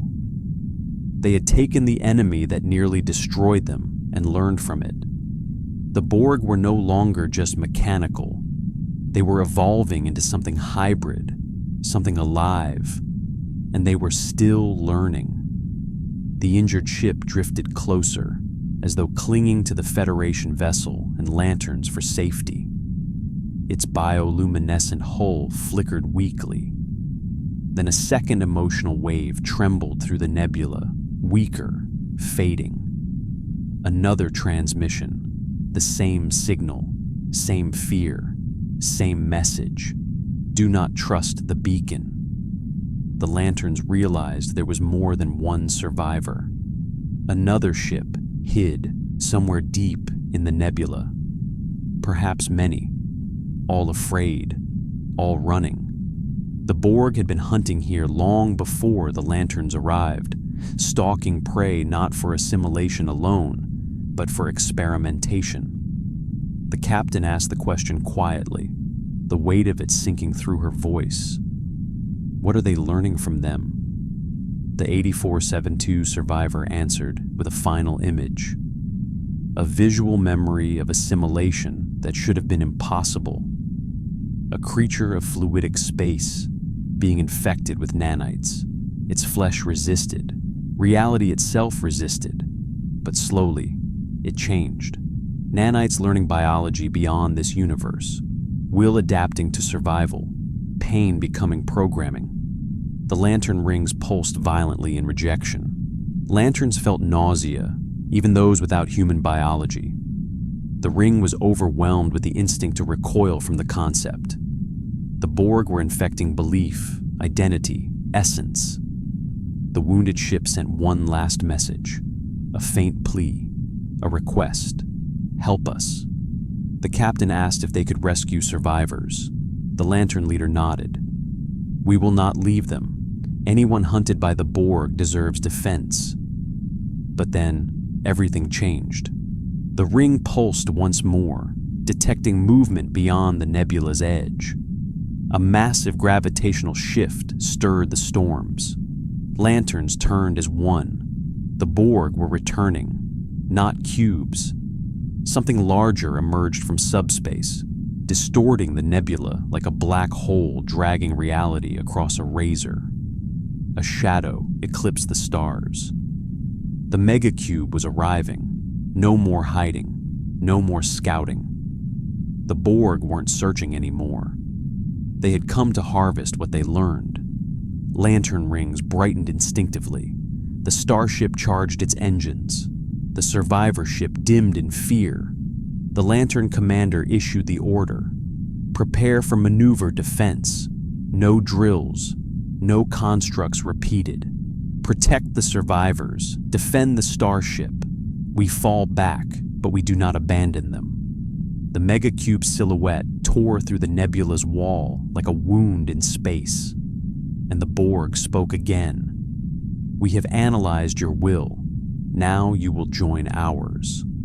The megacube emerged like a continent torn from the void. It was not a ship in any conventional sense. It was a labyrinth of interconnected cube structures fused together by biomechanical filaments, massive organic conduits, and pulsating nodes of bioluminescent plating. It had no symmetry, yet it had structure. It did not drift like a machine. It pulsed like a living organ. It absorbed light rather than reflected it, swallowing photons into its layered hull. It was not simply Borg. It was evolution. Lanterns drifted backward, instinctively forming a protective arc around the wounded 8472 vessel and the Federation starship behind them. Rings hummed low, quiet, cautious. Not afraid, but aware. Even the bravest among them knew that this megacube was not a threat that could be met with straightforward force. This construct represented a new philosophy of assimilation. The Borg had fused fluidic biology into their architecture. They hadn't just learned from species 8472, they had become something partially like it.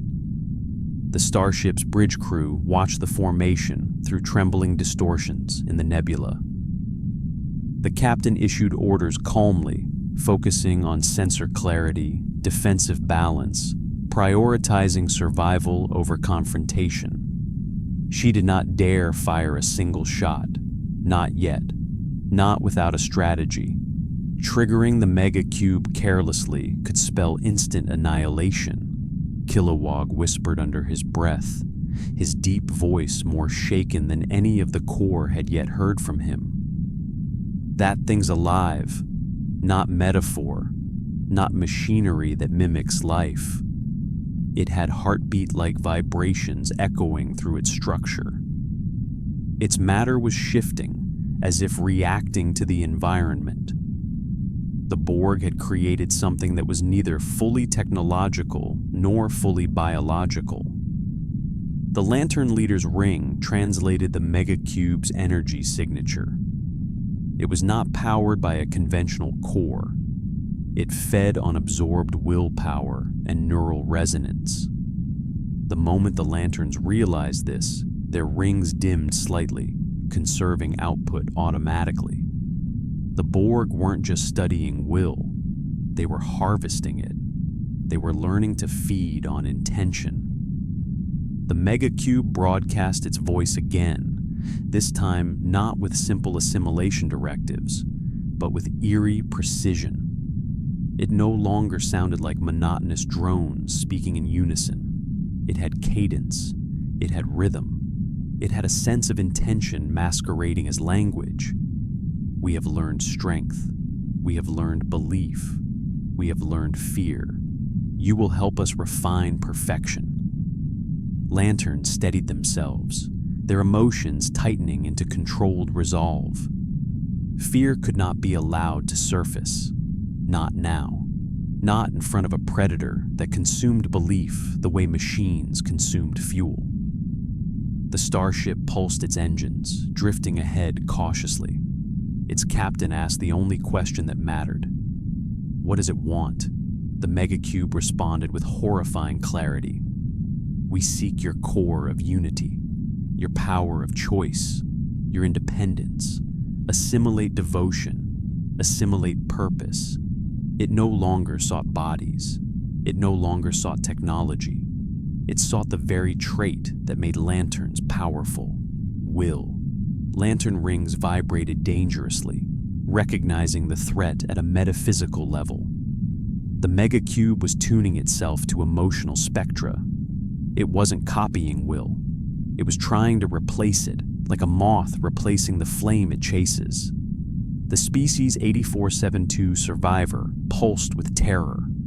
Lantern rings absorbed the fear not to channel it, but to shield against it. The starship's crew watched the fear readings spike on internal scans and realized that any emotional display was now a liability. The Borg were learning from every feeling exposed. The Lantern commander breathed slowly, focused, and issued a single order that rang across every ring in the sector. Disengage all emotional broadcasts. No resonance, no projection. Absolute, neutral will. It was the hardest command ever given to a Green Lantern. Their power did not come from calm neutrality. It came from conviction, belief, fierce certainty. But right now, conviction was prey. The Lantern ring shifted into suppression mode. Construct output minimal. Emotional resonance minimized. Lanterns held a cold, unwavering mental blankness. Not lack of will. A focused, disciplined void. The megacube paused. It waited for feeling to react to. It hungered for emotional energy, like a predator waiting for prey to reveal movement. Lanterns did not move. The starship did not fire. The survivor ship pulsed weakly in silence. For a moment, everything was still. Then the captain whispered what everyone knew. We can't hold this standoff forever. The nebulous storms raged, growing louder, more volatile, swirling magnetic clouds that pounded against shields and rings alike. The Lantern commander spoke with quiet precision. We retreat, but not yet. We wait for the storm. The starship's science officer realized the strategy instantly. The nebula's core had cycles of violent ionic upheaval, massive waves of destructive energy that disrupted power systems and sensors. If they fled at the right moment, the megacube's adaptive scanning would be temporarily impaired. Lanterns and crew waited. The nebula swelled. The megacube drew closer, hungry, studying, waiting for an emotional spike. The nebula crackled with rising charge. Then the moment came. The Lantern commander gave the only order that mattered: move. Lanterns erupted with a sudden surge of emotionless propulsion. Not constructs, not attacks. Pure directional will, blank and mechanical. The starship fired engines to maximum, bursting toward the nebula's heart. The survivor ship followed shakily. At that exact instant, the nebula discharged. A wave of ionic energy crashed over everything like a cosmic tsunami. The starship nearly lost shields. Lantern rings sparked under overload. The megacube convulsed, its sensory tendrils disrupted, its adaptive processing momentarily blinded. Lanterns vanished into the storm. Starfleet vanished behind them. The nebula swallowed them whole. The megacube lingered, recalibrating, scanning the void. It would not chase blindly. It would wait. It had tasted their will. It knew they would return. Lanterns drifted through radiation storms, their rings repairing themselves, conserving energy. The starship followed with quiet engines, systems straining to hold on. They escaped. But the Borg had evolved. Next time, the Lanterns would not fight a machine. Next time, they would fight belief itself. The nebula's storm slowly receded, thinning like a veil of fading nightmares. Emerald light flickered back to life around the Lanterns, not bright, not reckless, just steady and controlled. Lantern rings reactivated defensive outputs, restoring the minimal glow needed for communication. The starship followed. Behind them, battered but still operational, her hull scorched from radiation cuts and ionic lashings. The survivor from species 8472 drifted alongside them, a trembling mass of living ship tissue, leaking bioluminescent fluid into the void. If it had been a person, it would have been bleeding out. The Lanterns formed a protective ring around it, while the starship scanned and attempted non-invasive diagnosis. Medical sensors twisted in confusion. Its biology existed halfway between matter and fluidic dimensional logic. The doctor on board could only do one thing: stabilize it with the least amount of interference possible. The captain opened a line to the Lantern commander. Her voice was tight, not with fear, but with pragmatic urgency. "We can't keep running indefinitely. The megacube will wait, but it won't idle. It's calling reinforcements. Its strategy has changed. We need a plan before they arrive." The Lantern leader nodded, the white streaks in his hair glowing faintly under his ring's light. He understood what she left unsaid. The Borg were no longer targeting technology. They were targeting belief. How does one defend against assimilation of ideas? Before they could begin strategizing, the 8472 ship pulsed again, sending another emotional burst through the rings. Not fear this time, not panic, guilt. It was raw and heavy, a crushing sense of responsibility that sank through every Lantern's chest like a weight. The starship's translator sputtered through multiple tonal distortions, trying desperately to make linguistic sense of a feeling spoken through biology.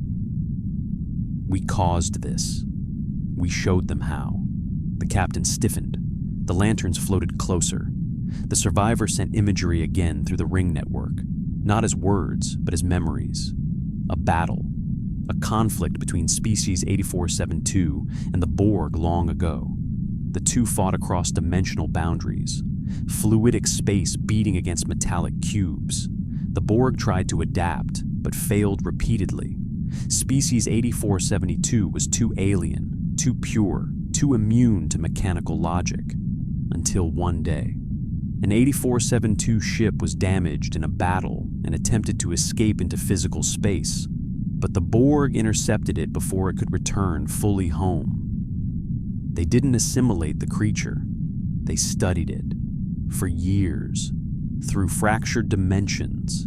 That research didn't allow assimilation. It created evolution. The Borg learned how to build organically adaptive components, not copies of 8472 biology, but mathematical imitations of growth and instinct. They reverse-engineered the concept of living defense, and now they were applying the same logic to something new: willpower. The Lantern commander lowered his gaze, piecing it together, aloud. The Borg aren't trying to steal our rings. They're trying to learn what emotional energy does when turned into power. The starship's tactical officer added grim analysis. They don't need the ring. They want the principle. Once they learn how belief becomes force, they'll generate their own, a synthetic core, a hive of will without individuality, rings enslaving the mind, not empowering it. The entire room, every lantern, every officer felt a chill. The Lantern leader spoke quietly but firmly. Then we cannot let them learn anything more. One of the junior lanterns, exhausted and trembling, asked what everyone was thinking. How do we fight something that learns our power faster than we can grow it? The commander turned to the captain. Her answer was as heavy as his silence. We don't match it. We mislead it. We feed it lies. Starfleet philosophy was not built on overpowering enemies. It was built on confusing them, outthinking them, outmaneuvering them until they broke their own logic. The Borg could learn, but they couldn't unlearn. The Lantern rings pulsed in agreement. They could exploit this, and out of that realization, the beginnings of a new strategy formed. Not a spear, not a drill, not a cannon, not any weapon of force, a weapon of misinterpretation. Give the Borg data they cannot adapt to correctly. Teach them false ideas. Feed them a corrupted understanding of emotion. The ring's power wasn't just will. It was imagination, a concept, an idea. And ideas could be counterfeited. One lantern suggested they project false constructs, weapons that appear to have certain properties but behave differently. Tricks, deceptions, decoys that seem powerful but collapse, shapes that imply certain emotional principles that are actually dead ends. They would poison Borg theory. Another lantern, the one whose ring had been brushed earlier, suggested something even more radical. Let the Borg believe that willpower wasn't the source of strength at all. Let them believe the ring was tapping into something else, something weaker, something useless, a false emotional spectrum, a lie about power. The captain smiled, grim and approving. Let them chase the wrong prize. The Lantern commander raised his fist. Rings glowed softly in acknowledgement. But there was another problem. The Borg were already evolving. They'd already begun fusing belief with instinct. They'd begun tasting will. If they focused, even for one moment, they might see through deception. They needed something to blind them further, something bigger than disguised imagination. The starship's science officer spoke up, voice tense but excited. All organisms, even imitation ones, can be overwhelmed by sensory overload. What if we don't just lie to them? What if we overwhelm them with so much emotional data that they can't sort out what's real? Lanterns pondered it.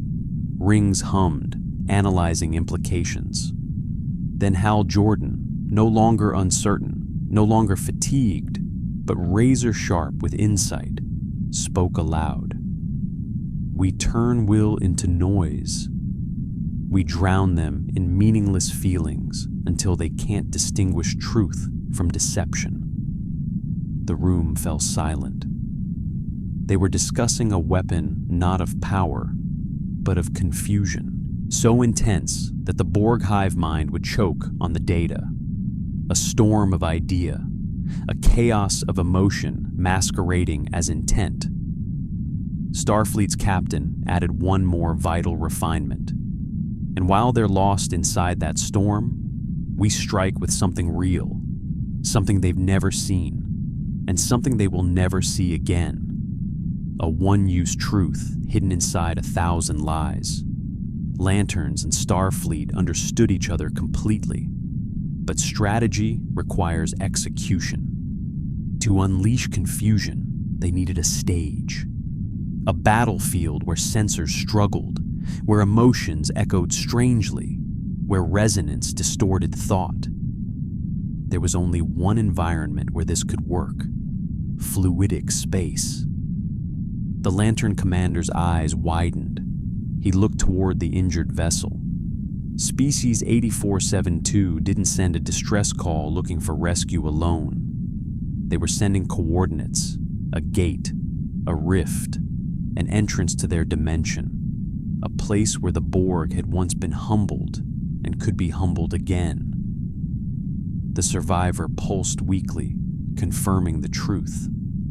The path to fluidic space lay ahead. The lanterns would bring the Borg into a battlefield where belief and biology meant something different, where willpower might not follow the same rules, where emotion might be weaponized beyond imagination, and where the Borg could not predict anything.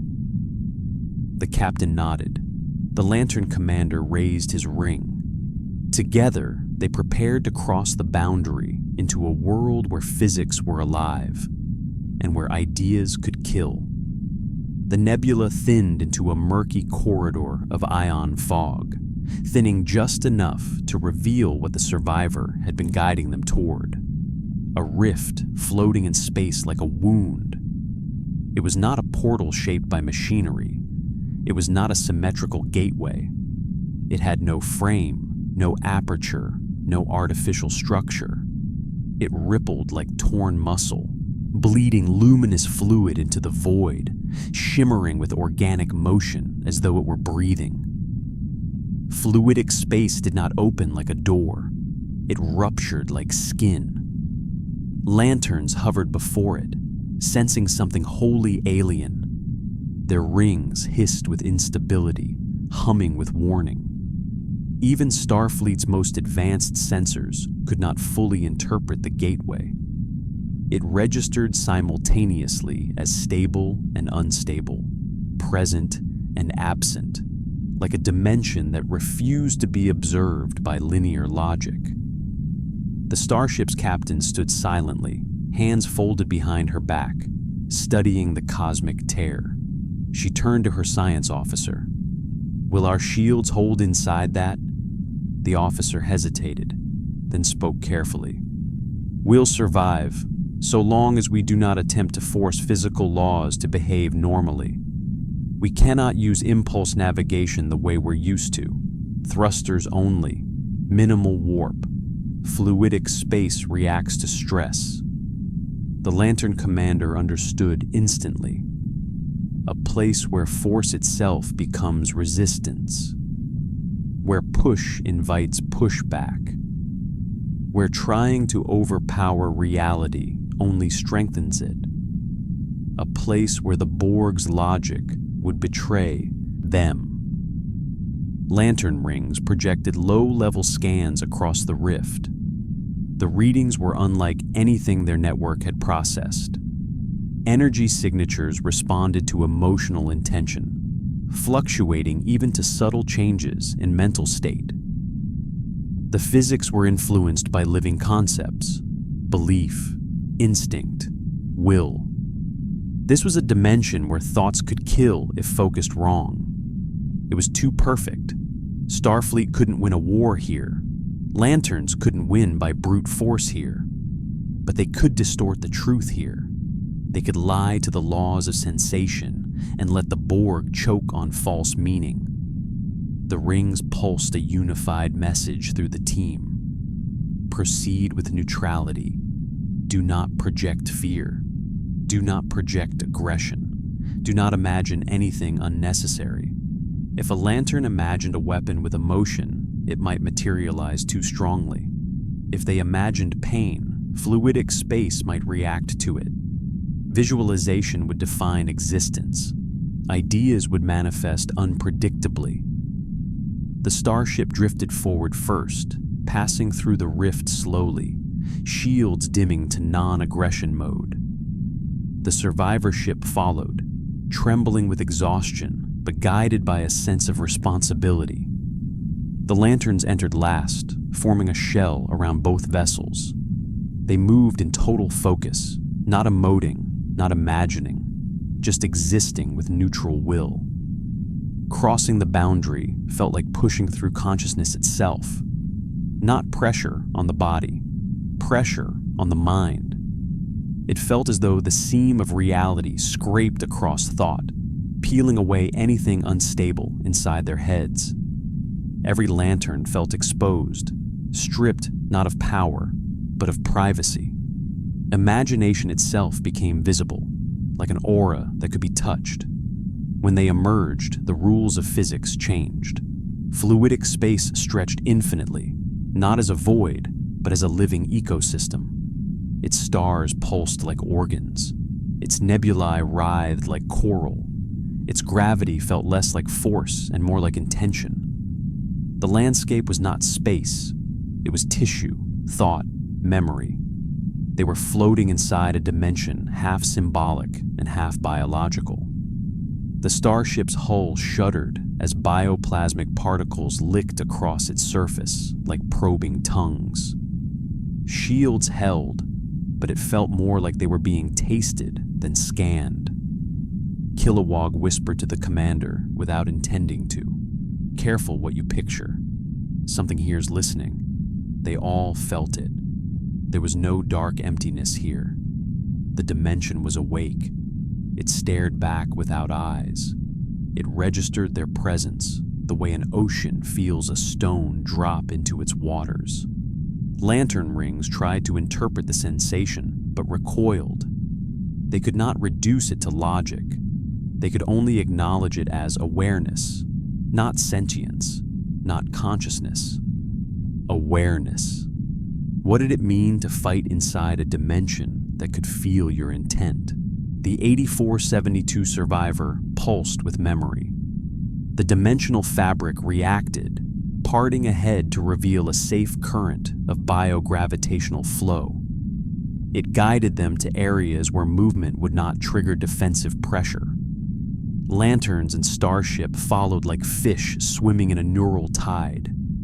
They drifted past organisms larger than moons, floating freely like microscopic life magnified 1,000-fold. Some resembled jellyfish with glowing tendrils. Others resembled skeletal towers that pulsed with plasma.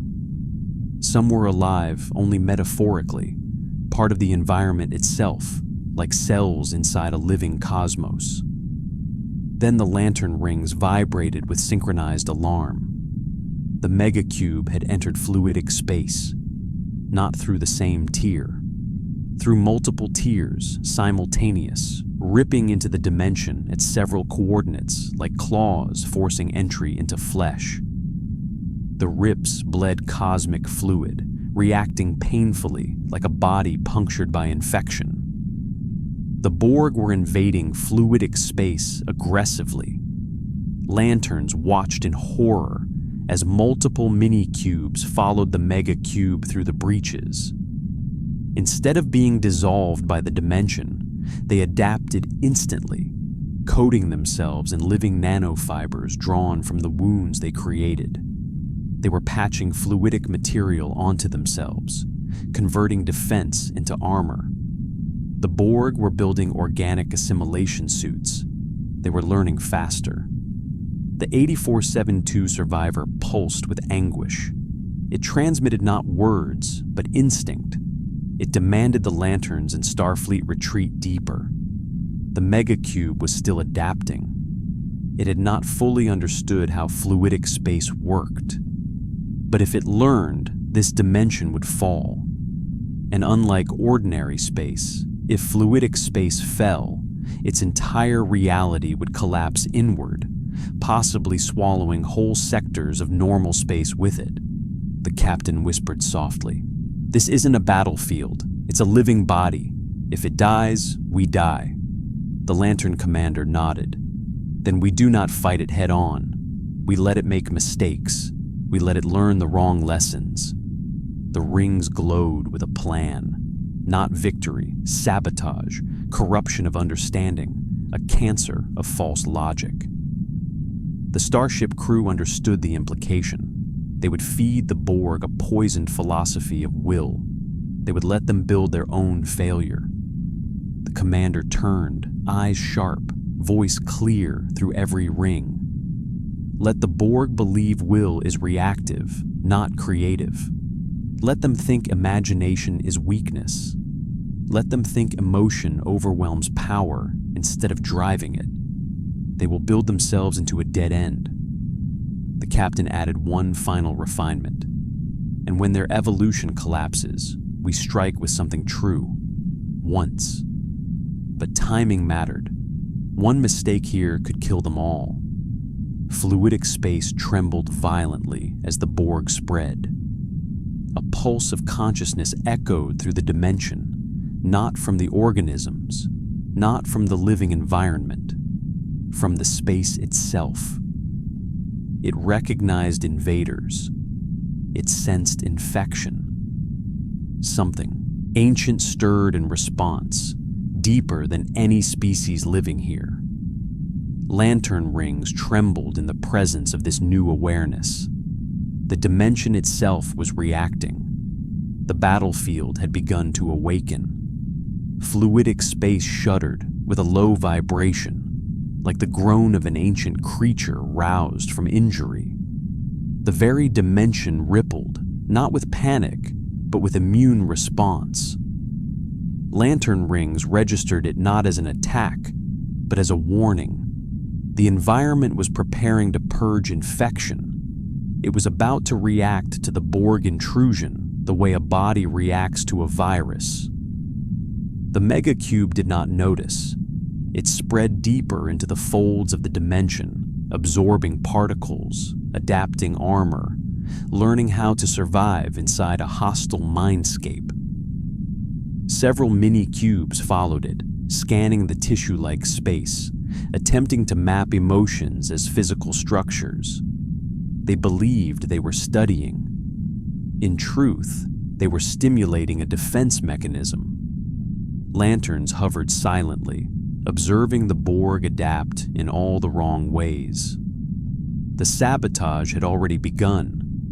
The Borg were trying to impose logic on a dimension where logic had no authority. They were mapping the wrong patterns, categorizing the wrong phenomena, interpreting the wrong laws. They were recording false truths. The starship held back, drifting low power, its hull coated in bioplasmic residue that looked disturbingly like living mucus. Its shields remained suppressed, preserving neutrality. It did not draw attention the way machines usually would. It allowed itself to blend into the ecosystem like a foreign organism, behaving quietly enough to be ignored.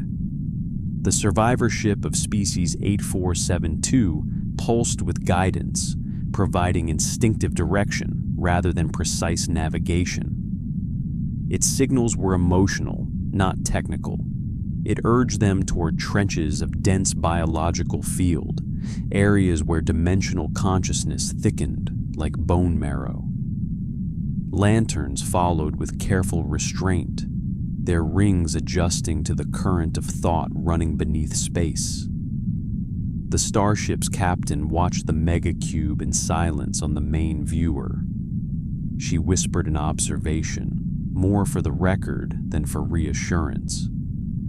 It doesn't know this space can think. It doesn't know it has immune responses. Her science officer continued softly. It doesn't understand that ideas here are matter. The Borg believe they are analyzing a physical realm. They do not realize they are provoking a mind. That realization carried weight. The Borg did not fear emotion. They had simply never encountered a universe where thought was gravity. In the distance, the megacube unleashed a surge of assimilation tendrils, attempting to anchor itself to a massive organism resembling an inverted coral reef of bone and plasma. The organism reacted by convulsing violently, releasing bursts of corrosive biolight that burned through the cube's hull. The Borg adapted, sealing its plates with fluidic membranes, stabilizing itself. But the organism wasn't the enemy. It was bait. It was part of the dimensional response, triggering more reactions deeper in the space. Lanterns watched the trap form itself.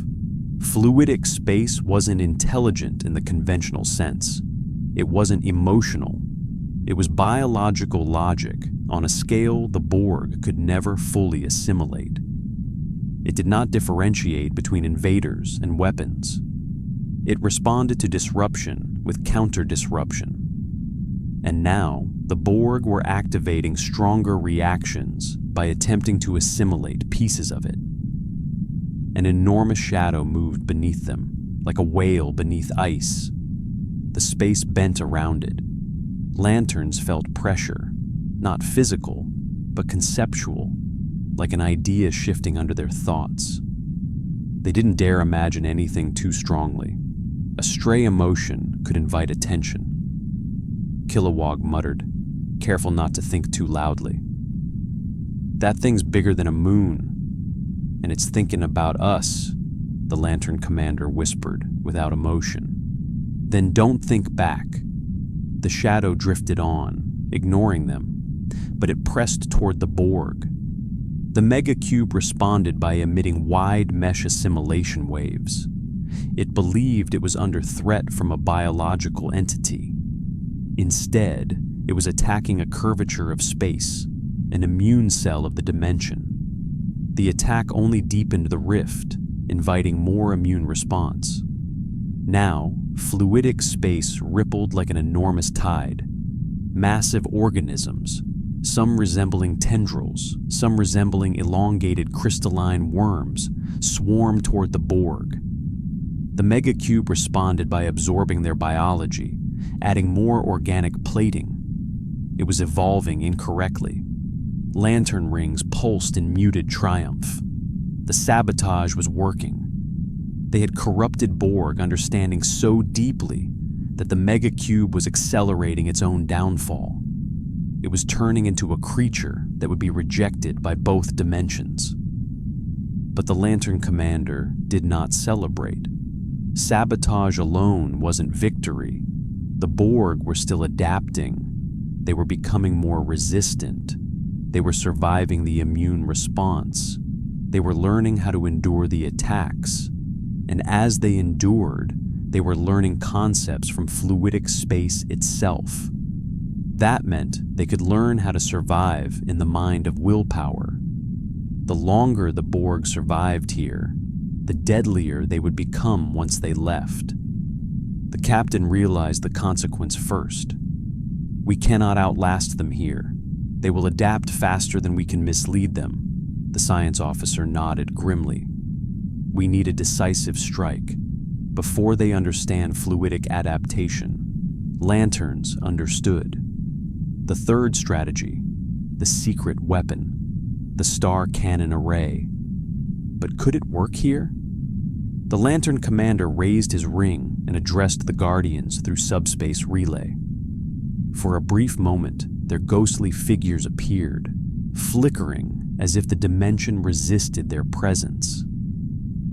They confirmed what everyone feared. The only way to destroy the megacube was to unleash the star cannon array from inside a living star. But fluidic, space had no traditional stars. It had something stranger. Behind the swarm of immune organisms, deeper within the dimensional tissue, was an object pulsing with impossible bioluminescence. A sphere glowing like a sun made of blood and nerves. It radiated heat and energy, not from fusion, but from compression of dimensional mass. It pulsed in rhythm with the immune response. A star with no fusion. A star made of intention. A living star. It wasn't a sun. It was a heart. The lanterns felt it. The ring interpreted it. It was a source of massive energy, but not physical, not nuclear.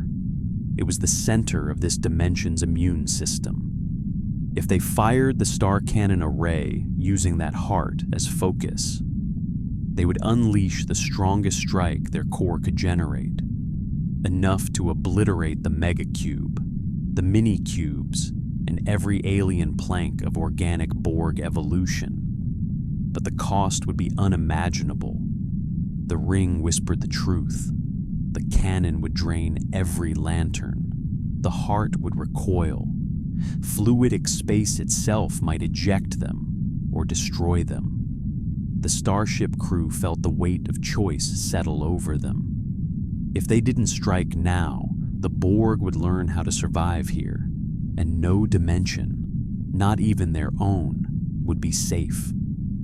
If they struck now, they risked waking the dimension as an enemy. This was not strategy anymore. This was survival against a future that could not be allowed. The Lantern Commander closed his eyes. His voice came out steady, resigned. "We use the heart." The captain did not argue. Her voice carried quiet resolve. "We'll hold position, distract the cubes, shield you as long as we can." Lanterns took formation, preparing to link rings across realities. Fluidic space reacted as though sensing the coming wound. The megacube sensed it too. And for the first time, it reacted with something that almost resembled fear. The heart of fluidic space pulsed with silent thunder as the lantern core encircled it. The living star beat slow and deep, an immense organic furnace surrounded by tendrils like cosmic arteries, each swelling with bioluminescent energy. As the lanterns approached, the pressure in their skulls increased, not pain, but a sensation like being noticed. The star regarded them without eyes, examining them through the vibration of its pulse. The ring strained to interpret it. No language, no symbols, only instinct, like a giant creature watching insects crawling near its skin, uncertain if they were friend or infection. Lanterns held formation, careful to exert no emotion too strongly. A stray thought here could ripple through the entire star and provoke disaster. Their breath synchronized with silence, their hearts steady, their wills measured. But the Borg were not quiet. The megacube advanced, massive plating flexing with new organic armor, forming tendrils of its own. It reached toward the heart, not with reverence, but with intent to dissect. It believed it had discovered a resource, a biological energy core that could be harvested and assimilated. It extended assimilation spires, converting them into biological injectors modeled from organisms it had recently killed. The Lantern Commander whispered calmly, "Ready the array." The rings flared in unison, but only slightly. Even willpower here risked triggering the star's immune response. They began to link, not through explosive light, but through narrow, controlled pulses. The chain spread, lantern to lantern, connecting them into a massive interlocking network. The air around them vibrated with the hum of forming concepts, suppressed constructs expanding within microscopic margins. Starfleet hovered behind them, their ship maintaining low emissions. It resembled a parasite hiding in a host bloodstream, careful not to be attacked. Its captain and crew watched in silent awe as the Lanterns built the foundation for the most devastating weapon in their arsenal. The science officer whispered a quiet observation. They're forming a superstructure using pure intention. They're suppressing willpower to avoid triggering the dimensional immune system. The captain nodded. They're walking through a storm without letting the wind know they're there. The Borg megacube did not show such restraint. Its assimilation tendrils pierced into the heart's outer membrane. The living star convulsed, releasing massive pulses that tore apart mini-cubes instantly. They crumbled without fanfare, torn into raw biomass. The megacube adapted, converting its hull to emulate the star's tissues. It tore in deeper. The heart recoiled. Its pulse transformed into shock waves. Lanterns braced. Even restrained, their chain burned with strain. Rings screamed with silent stress. A few lanterns faltered, their link destabilizing. The Lantern commander pushed Will into them, but only gently. If he pushed too hard, he would trigger the immune response prematurely. One lantern fell back, gasping, ring dimming. Her will was compromised. Another lantern took her place, patching into the chain. No one criticized her weakness. Here, weakness and overexertion were equally dangerous. Borg tendrils extended further, now integrating the star's bioluminescent cells into their hull. They began to glow with the same rhythmic pulse, syncing their systems to the heart. They were learning to become part of the immune system. If they succeeded, the Borg would adapt to fluidic space permanently. There would be no escape. No tactic could defeat them. The Lantern commander spoke sharply, but controlled. Activate Phase 2. Light intensified along the chain, growing into a singular construct of pure design. A cannon of interwoven rings began to form, massive yet barely visible, like a star being imagined through a whisper. It grew into shape, not by force, but by restraint. The cannon took form as if being traced inside reality, its outline etched into existence through perfect coordination. Guardians appeared faintly, spectral silhouettes flickering like ghosts struggling against a storm. Their voices drifted like echoes through a vacuum. The star cannon array must not fire directly. It must refract through the heart. Only then can it destroy the megacube. Every lantern felt the implication. They were about to use a living star as a lens. Its pulse would amplify their will into something unimaginable. Its biology would transform intention into annihilation. But there was a secondary truth. The heart would be wounded. The immune system would recoil, and they would be ejected or destroyed. The starship captain spoke to the Lantern commander through short-range comms, her voice low but unwavering. "We'll hold the cube's attention. You get the shot." Lanterns did not answer with words. Their chains spoke for them. The array grew denser, and now the heart reacted to them. Tendrils wrapped closer, pulsating with curiosity, recognizing the lanterns not as infection, but as part of the dimension's immune response. They were beings of will, mirroring this space's function, resistance against unwanted invasion. The lanterns became antibodies, and the Borg remained the virus. The heart surged, swelling with bioluminescent fury, not at the lanterns, but at the Borg. It rejected assimilation. It rejected logic. It rejected conversion. It rejected the mechanical perversion of life. The megacube attempted to control it, issuing assimilation code through organic channels. The heart responded with a scream of energy that shattered mini-cubes and sent waves that nearly tore the starfield array apart. Rings dimmed, wheels stretched to breaking. The Lantern commander shouted through strain, "Hold formation. Do not overpower the array. Let the heart drive the pulse." The Borg injected deeper, attempting to override the star's immune impulse. It would not destroy the heart. It wanted to rewrite it. If it assimilated the heart, it would gain control of the entire dimension's biology. At that scale, the Borg would not adapt to fluidic space. Fluidic space would adapt to the Borg. There would be no universe left untouched. Lanterns committed. The final link forged. The star cannon array aligned directly with the heart. The dimension held breath. The Borg pierced through the heart's core. The heart unleashed its pulse, and the array fired. The pulse erupted like a silent supernova. No sound, no shockwave, no heat in the traditional sense. Instead, a surge of raw intention exploded outward from the heart, amplified and focused through the star cannon array.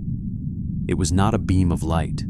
It was a beam of meaning, a concept turned weapon. The power of will, refracted through living matter, focused into one purpose: rejection. The Borg megacube was struck directly through its newly formed organic tendrils. The effect was immediate. Reality rippled across its hull like a peeling scab. Not burning, not shattering, stripping. The fluidic components coating it reacted violently, not as matter, but as instinct. They recognized the megacube as a violation and tried, desperately, to detach. The beam carved through adaptive plating like erasure through memory. The cube's architecture buckled, fracturing into its component shapes. Organic armor sloughed off as though slashed away by invisible blades. The hive mind attempted to compensate, but the beam wasn't damaging technology. It was vaporizing false logic. The Borg had learned incorrectly. The Lanterns had poisoned their evolution, and now the heart amplified that mistake, turning the Borg's adaptation into a self-destructive flaw. The megacube began to collapse from within, its internal networks dissolving as its biology revolted against its technology. Nanoprobes mutated into hostile agents, rejecting command. Assimilation protocols reversed. Where the Borg sought control, chaos bloomed. Their own logic betrayed them. The starship crew watched, stunned, as a monstrosity of metal and flesh imploded into a storm of failing ideas. But victory came with a cost.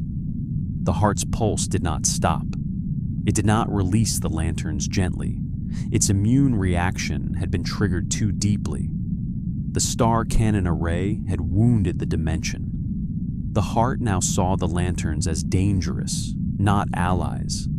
They had become antibodies, too powerful to remain. Fluidic space rejected them. Lantern rings howled with feedback, draining rapidly, overwhelmed. Lanterns cried out without sound as a crushing conceptual force pressed against them. Not gravity, not energy. Pressure of thought, trying to push them out, expel them like toxins. The starship's hull screeched. Metal wasn't supposed to make noise in space, yet the pressure made it resonate like a dying creature. Shields collapsed, engines struggled. The doctor shouted over internal comms, "We can't hold position. Fluidic space is crushing us from inside." The Lantern commander acted instantly. "All Lanterns, disengage the array. Shift to extraction protocols." The ring links snapped one by one. Lanterns broke formation, sprinting through space with bursts of fatigued will. But the heart didn't stop. It pulsed again, this time a blast of rejection. Space folded, twisting around them like a tidal wave of thought slamming in every direction. The starship lurched. Hull integrity plummeted into the red. The captain bellowed, "Helm, get us away from the heart." She didn't need to say faster, harder, stronger. There was no fight here, only escape. The survivor ship of species 8472 pulsed warning guidance, directing them along the safest currents of rejection. It was pleading to fluidic space through instinct, asking their reality to spare these outsiders. The lanterns formed a ragged escort pattern around the ship, not in cohesive formation, but struggling to stay conscious. Their rings had been drained nearly to zero. The star cannon array had not only fired, had taken from them. Emerald light flickered like dying embers. Hal Jordan's ring sputtered. Kilowog's aura shrank to a dim spark. The white-streaked commander's ring drained to a faint glow, his expression twisted not in pain, but in focus. "Keep moving. Do not stop. If you stop, it will crush you." They pushed deeper into the currents of rejection, letting fluidic space shove them away from the heart. The megacube behind them warped, collapsing into a twisted mass of disconnected concepts. It folded into itself, not like metal, not like flesh, but like a sentence erased from a book. The Borg fleet outside fluidic space howled across subspace, not in emotion, but in catastrophic data loss. The megacube no longer existed in any meaningful definition. It had been deleted, not destroyed, removed from possibility. The escape route loomed ahead, the original rift. It flickered violently, shaking with instability. The heart's pulse was pushing them through it whether they were ready or not. The starship fired every thruster, straining engines to the brink.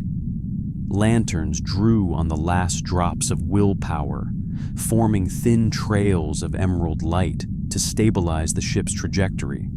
Even the 8472 survivor ship aided them, expelling bioelectricity to accelerate their momentum. They hit the rift.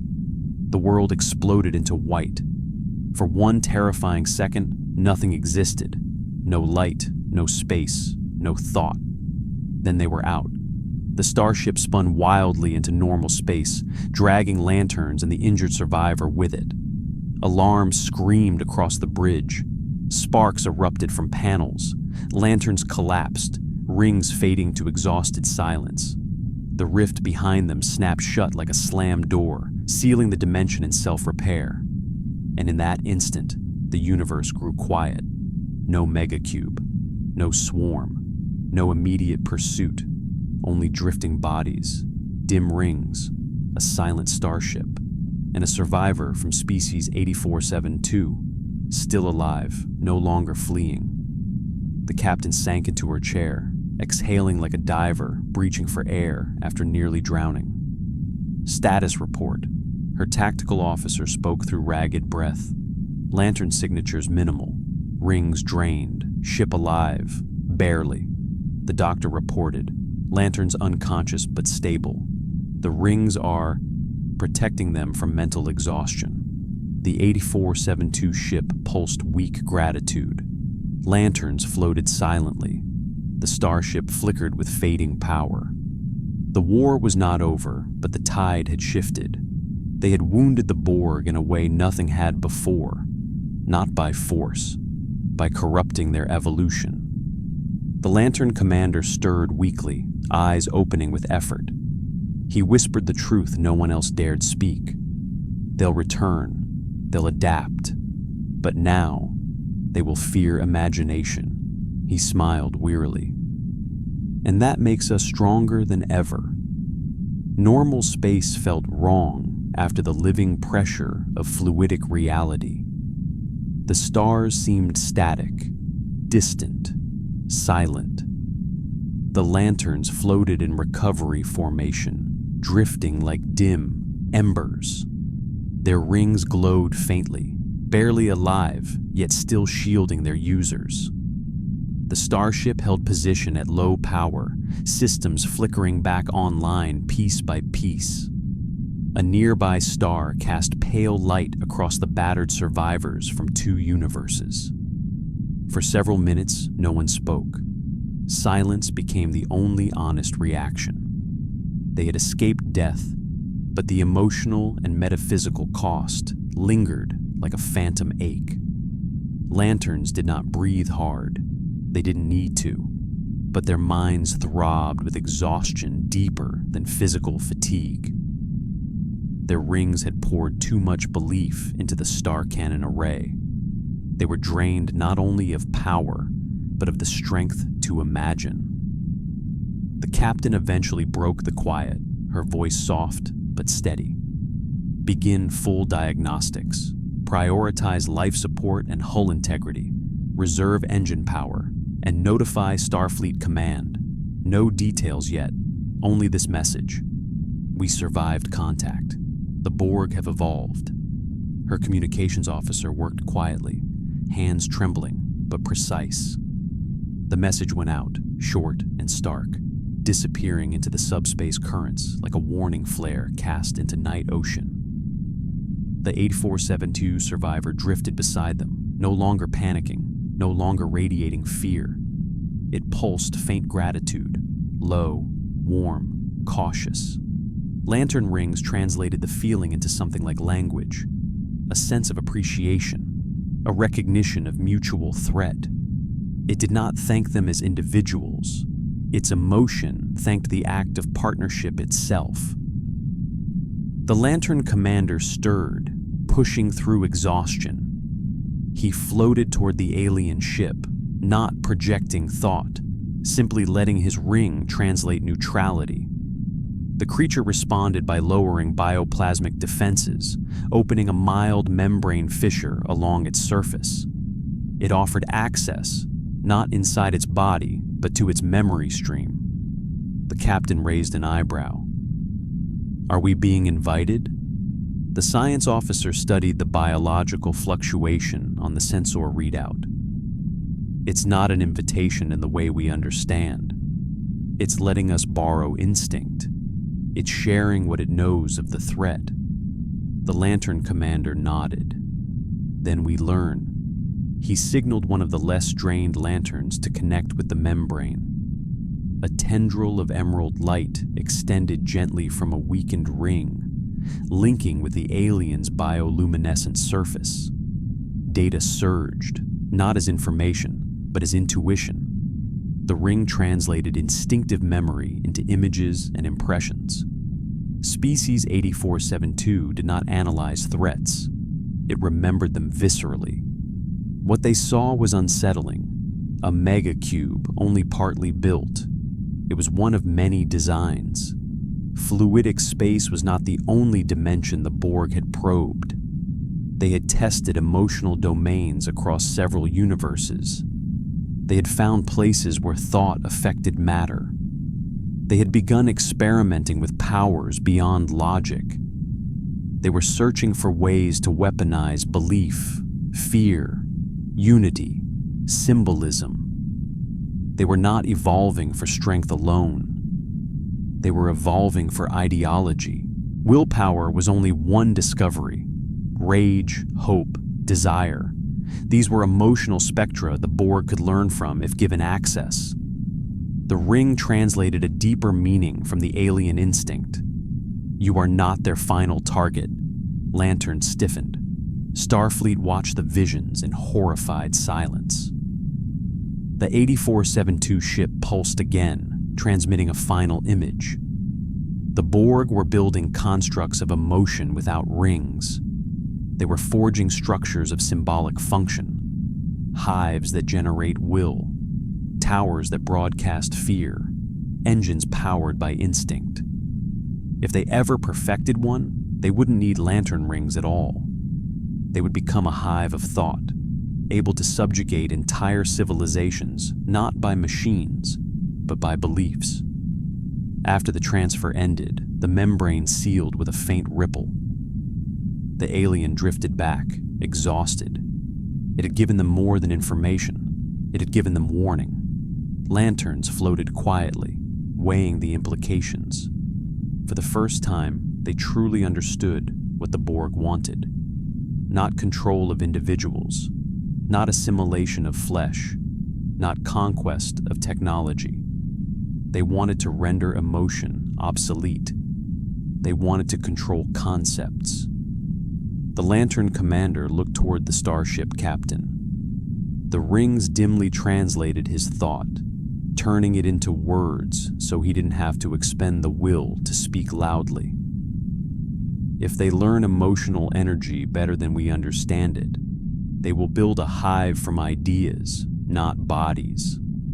The captain closed her eyes as the realization hit. And then assimilation won't require contact. It will require belief. Starfleet science officers scrambled to document the implications. A threat that altered ideology directly could end entire cultures overnight. No battles, no invasions, just corrupted ideas infecting minds like viruses.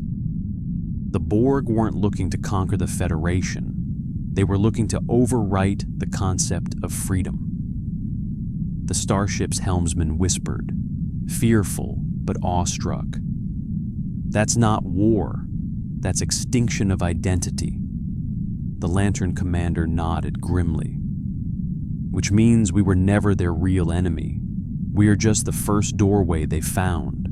Lantern rings pulsed faintly, responding not with fear, but with determination. Even drained, even exhausted, they revived enough to glow dim and steady. They recognized their purpose more clearly than before. The rings defend will, because will defends identity. The alien ship pulsed weakly again, signaling readiness to return to fluidic space. It was healing, but could not remain in normal space for long. Its bond with this dimension was temporary. Lanterns escorted it toward the rift's fading residue. The rings, even weak, assisted in reopening a small pass-through. Fluidic space answered reluctantly, but recognized the creature as native. The rift opened like a closing wound being re-torn, letting its survivor return home. The alien pulsed one final instinct before disappearing. When you fight belief, you must believe more than your enemy can learn. It vanished into dimensional folds, and the rift sealed behind it. The starship drifted with the lanterns in silent contemplation. The captain finally spoke. "We need to prepare the Federation, and not for ships, for ideas." The Lantern commander nodded. "And my core must warn OA. The Borg do not want our power. They want the philosophy behind it." A soft pulse came from every ring. Somewhere, in the distance of space, other lanterns felt it too. The core would need more than skill. They would need imagination, not just a fight, to corrupt and mislead an enemy evolving to mimic concepts themselves. The Lantern commander whispered, exhaustion softening his voice. "The next war will not be a war of weapons. It will be a war of meaning, and both sides would fight for the fate of belief itself." Recovery became strategy. The starship and the Lantern core remained adrift in quiet space, drifting near a small, calm star system, free of traffic and devoid of major civilizations. They needed distance from the Borg sensors, silence from subspace channels, and time to let rings recharge organically rather than forcefully. Forced recharge could trigger instability after such massive metaphysical discharge. Patience was required. Lanterns floated like faint sparks, gradually regaining their glow.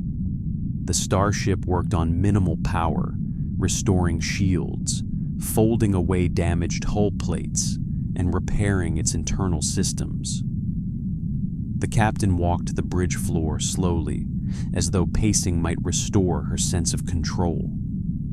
The communications officer spoke softly. High priority replies incoming from Starfleet Command. They acknowledge receipt of our message. They want full debrief when secure. We are to transmit nothing further. They assume Borg interception. The captain nodded. They're right. The Borg might still be listening, even if they're licking their wounds. The science officer added another concern. We don't know how long it will take them to recover from conceptual collapse. Their hive mind may be recalibrating. They could be blind for hours or seconds. Lanterns overheard, but none responded. The ring network worked differently now. It was quiet, reserved. Its thoughts did not broadcast openly unless directed. That silence itself was a shield. If the Borg were learning to sense emotional structures, the core would not help them adapt further. Hal Jordan slowly regained enough strength to speak, his voice hoarse, not from breath, but from mental depletion. We hit them harder than anything ever has. But this wasn't victory. This was prevention. Kilowog drifted near him, nodding slowly. We stopped a version of them, not all of them. They'll cut that branch off and grow a new one. Just gotta hope it's weaker.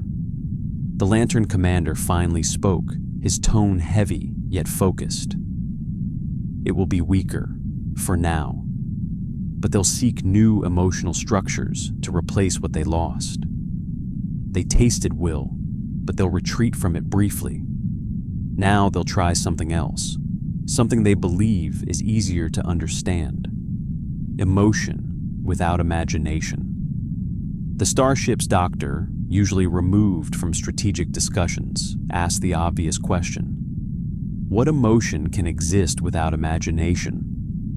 The ring network pulsed the answer for every conscious lantern. Fear. Everyone on board felt the chill. The Lantern commander finished the thought. Fear does not require creativity. It does not demand concept. It overwhelms without effort. If the Borg cannot understand willpower, they will attempt to weaponize fear instead. They will try to enslave the galaxy using terror as a language. The captain frowned. And there's one species they could use to learn fear more easily than lanterns or the Federation. The science officer whispered what no one wanted to say aloud. The Klingons. The Lantern commander shook his head. Not them. Klingons do not fear death. They celebrate it. They would not be teachers of fear. The captain's voice lowered. Then who? Silence followed. A long, uncomfortable hush that stretched like a shadow. No one dared say it until the ring network, exhausted but honest, pulsed the answer itself. Humanity. Humans feared the unknown. They feared invasion. They feared assimilation. They feared losing identity. Their terror was not primitive. It was imaginative. Fear made stories. Fear made possibilities. Fear made nightmares.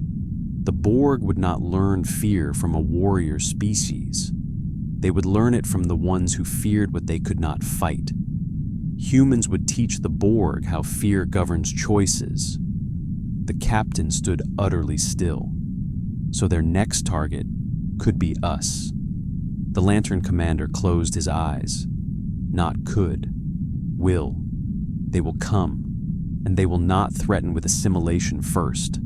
They will threaten with the unknown. Lantern rings brightened now, recovering enough to transmit long-range communication. But the commander did not activate them. Not yet. He looked at every lantern, each ring struggling to glow more brightly. We need more than power. We need unpredictability. Kilowog asked what everyone else wondered. How do you teach unpredictability to a core built on order? Before the commander could answer, the starship's sensors pinged irregularly. A faint ripple detected on long-range scanners. Weak, faint, fragmented, Not Borg. Federation signal. A distress beacon. The captain reacted immediately. Source? The helmsman magnified the signal. It's coming from the outskirts of a nearby system, a mining colony. And it's looping, unstable, like someone is forcing it out. The Lantern commander floated forward, eyes narrowing. What's the message? The comm officer isolated it through interference. A strained voice cut through, broken, desperate, whispering. They found us. They are watching. They don't speak.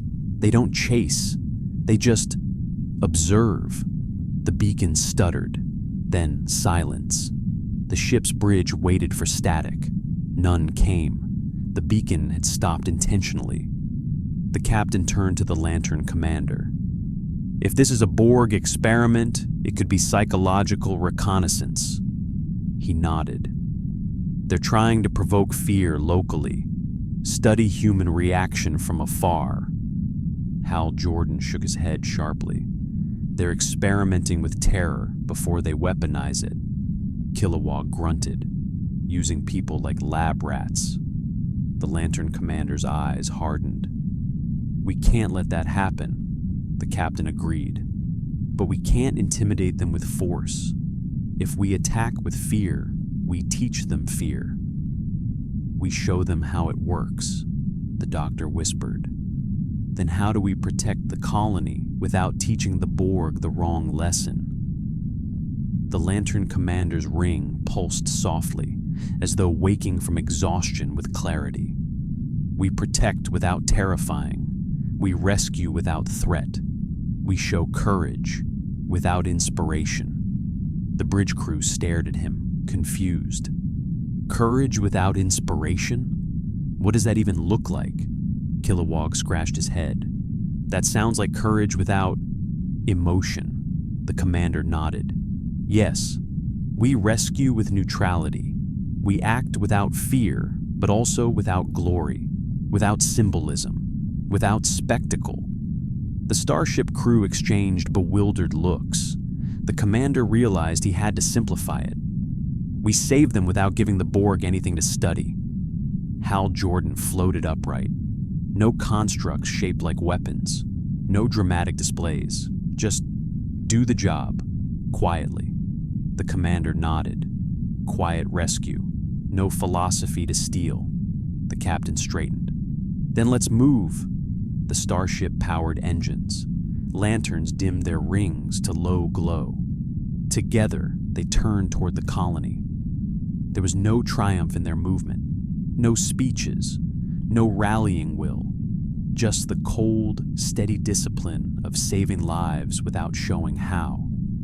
A quiet mission. A rescue with no symbolism. A battle where the only weapon was dignity without declaration. The mining colony was small, isolated, and painfully ordinary. A cluster of habitat domes sprawled across a rugged asteroid, orbiting a dim red dwarf star. It was a place of labor and anonymity, where families scraped a living from mineral veins, and workers counted their days by ore shipments, not galactic news. But now, it was silent. The colony's lights flickered weakly across the surface, casting an uneven glow like a heartbeat struggling to stay alive. Starfleet sensors detected no weapons firing, no force fields, no obvious signs of invasion. There was only stillness, punctuated by glitching beacons sending desperate fragments out into the void. The starship held at a distance, powered down to stealth. The lanterns hovered ahead in formation. Not a dramatic formation, but a dull one. Rings, dimmed to minimal output. No spectacular constructs, no flares of emerald imagination. Their glow was almost boring. Hal Jordan whispered, barely audible through the ring link. "This is the weirdest stealth mission I've ever done," Kilowog grunted back. "If we do this right, Nobody'll remember we were even here." The Lantern commander focused on the colony through scanner feed. He sensed the fear, but not explosive panic. It was quiet terror, like prey frozen under a predator's shadow. The fear was not desperation, it was observation. The colony was being watched, not attacked, not assimilated, studied, which meant the Borg were here, but in a way no one expected. The captain spoke through a low channel. "We need a scan that doesn't provoke them." The science officer nodded reluctantly. "I can run subharmonic passive sweeps, slow, inefficient, but Borg won't detect it as threat." The sweep began, data trickling across the screen. After several tense minutes, the officer's voice trembled. Life signs confirmed. Hundreds. They're alive, but gathered in tight groups, clustered together in fear. No injuries, no assimilation signatures. Hal frowned. "So no Borg drones walking around?" The officer swallowed. "No drones, but something else." A projection expanded, revealing faint shapes hovering above the colony. They were small, too small to be cubes, tiny fragments like pieces shattered from Borg tech. Kilowog stared. "Microcubes?" The commander shook his head slightly. "No, not cubes. Something else." What hovered above the colony were silent, drifting sensors. Borg fragments the size of insects. No assimilation ports, no weapons, no nanite injection systems. They were just watching, recording, studying how humans reacted to fear. Thousands of them floated in the air above the buildings, drifting like mechanical flies. Their presence alone terrified the colonists. No attacks, no words, no movement toward assimilation. And that was the experiment, Hal whispered in horror. "They're harvesting fear responses." The captain's voice dropped low. "If we scare them off, the Borg will learn what frightens us. If they assimilated terror as tactic, they could shut down entire cities without firing a shot." Kilowog spoke almost gently. "We gotta calm those people before we save them." The commander nodded. "Yes, and we must not show them spectacle or hope. We must not embolden them. We must make fear boring." Lanterns blinked at him. "Boring?" The commander continued. "If fear leads to no consequences, it loses power. If watchers do nothing, they become irrelevant." Hal Jordan slowly smiled. "We turn terror into inconvenience." The captain understood immediately. "We behave like this is routine. Treat the Borg like a malfunctioning nuisance." The science officer's eyes widened. "We don't fight the fear. We undermine it. Instead of heroism, we show irritation." The Lantern commander raised his ring. Quietly. "Turn on low-level atmospheric cleansing fields." Lanterns followed, projecting minimal shield constructs. No weapons, just harmless bubbles that gently nudged the microprobes away like pests. The movement was casual, mundane, almost disinterested. They swept the sky slowly, efficiently, with the attitude of technicians cleaning dust. The probes drifted back, then away, confused by the lack of fear, lack of threat, lack of emotional information. They attempted to adjust positions, seeking reaction. Lanterns ignored them, continuing to gently sweep them aside as if clearing debris from a runway. Next, they approached the colony. No dramatic entrances, no blazing auras. Rings dimmed. They moved like maintenance workers performing standard procedure. The starship deployed workers in environmental suits. Again, no weapons. They greeted colonists calmly, voices flat and unexcited. "Everything is under control. This is a containment cleanup. We're here to assist with the malfunction." The colonists stared, perplexed. Their panic didn't escalate. It softened into confusion. Confusion diluted fear. Hal Jordan approached a frightened mother holding her child, speaking in the same measured tone a mechanic might use. "We're just clearing up a probe burst. Engineers shouldn't leave messes like this." The child blinked. The mother exhaled shakily. The emotion transformed from terror into mild frustration. Kilowog brushed past a cluster of drones with a bored grunt. "Stupid bugs laying around. Somebody ought to sweep this mess up more often." The commander addressed a frightened elder. "These devices are broken. They cannot record anything worth studying." The elder frowned, then nodded reluctantly. Broken, like useless technology. Human perception shifted. Fear shrank into annoyance.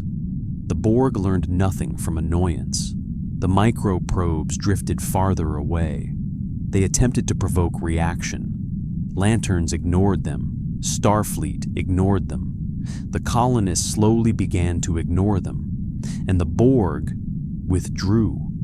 The probes pulled back from the colony, drifting upward like pollen caught in a breeze. Then they vanished in a micro-warp shimmer, not defeated, not blocked, denied information.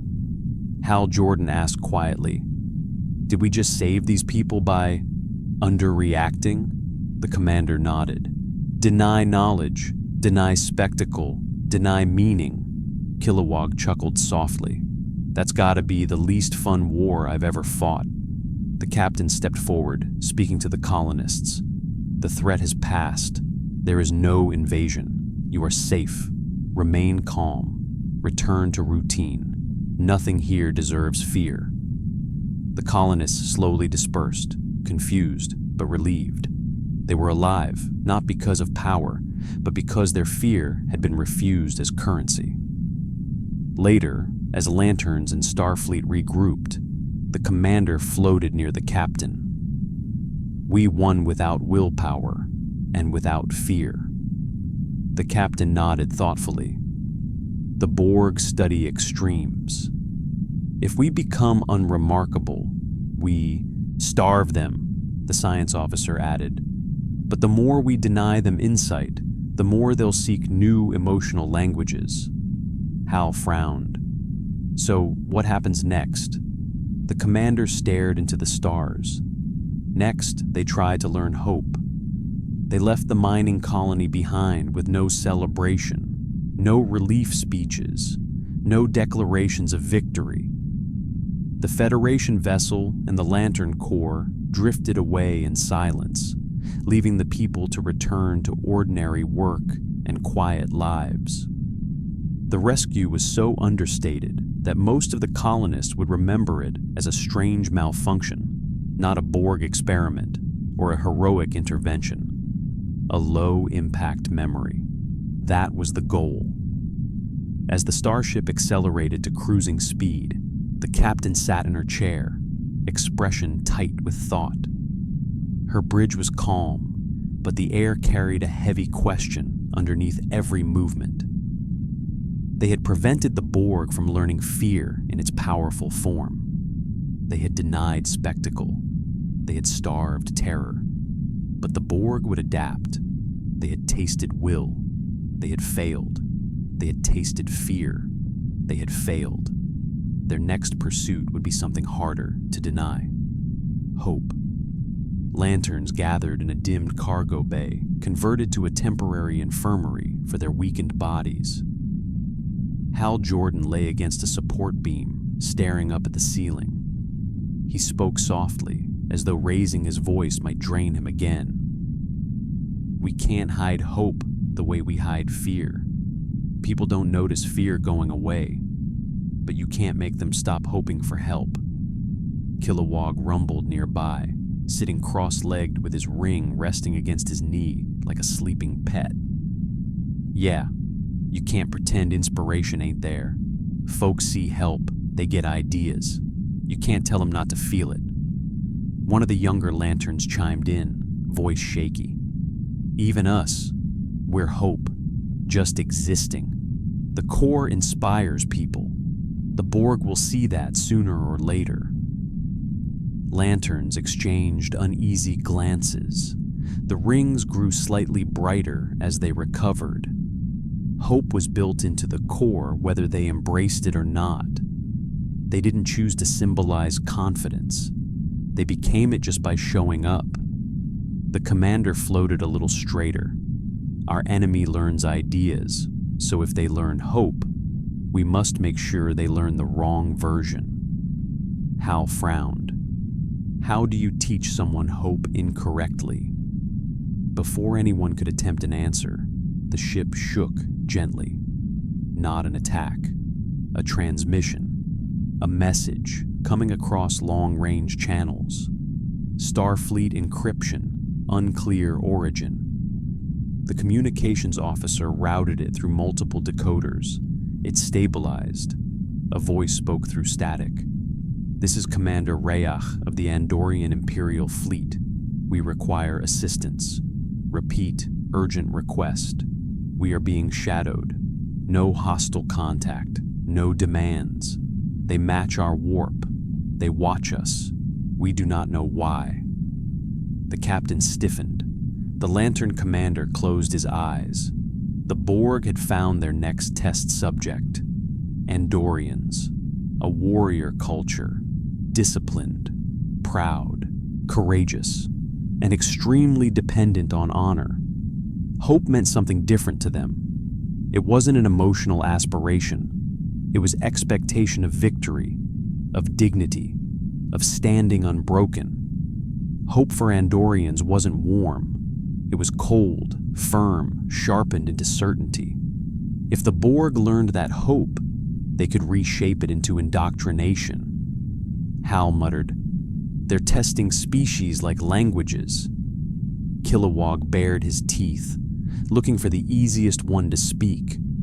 The captain paced slowly, thinking like a strategist instead of a savior. The Borg don't want to assimilate Andorians. They want to copy their version of hope. They want to understand how warriors stay certain even when logic fails. The science officer added softly, "If the Borg master warrior hope, they wouldn't have to break morale. They could convert morale into obedience." Lantern rings pulsed in warning. The situation was evolving faster than any battlefield. The Borg weren't trying to conquer species anymore. They were trying to learn philosophies and rebuild themselves. Every culture they studied would change what they become. They had tried willpower, failed.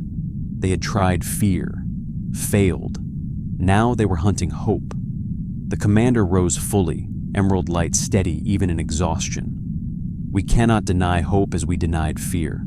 We must distort it, bend it, make the Borg believe hope is not strength, but burden." Hal blinked.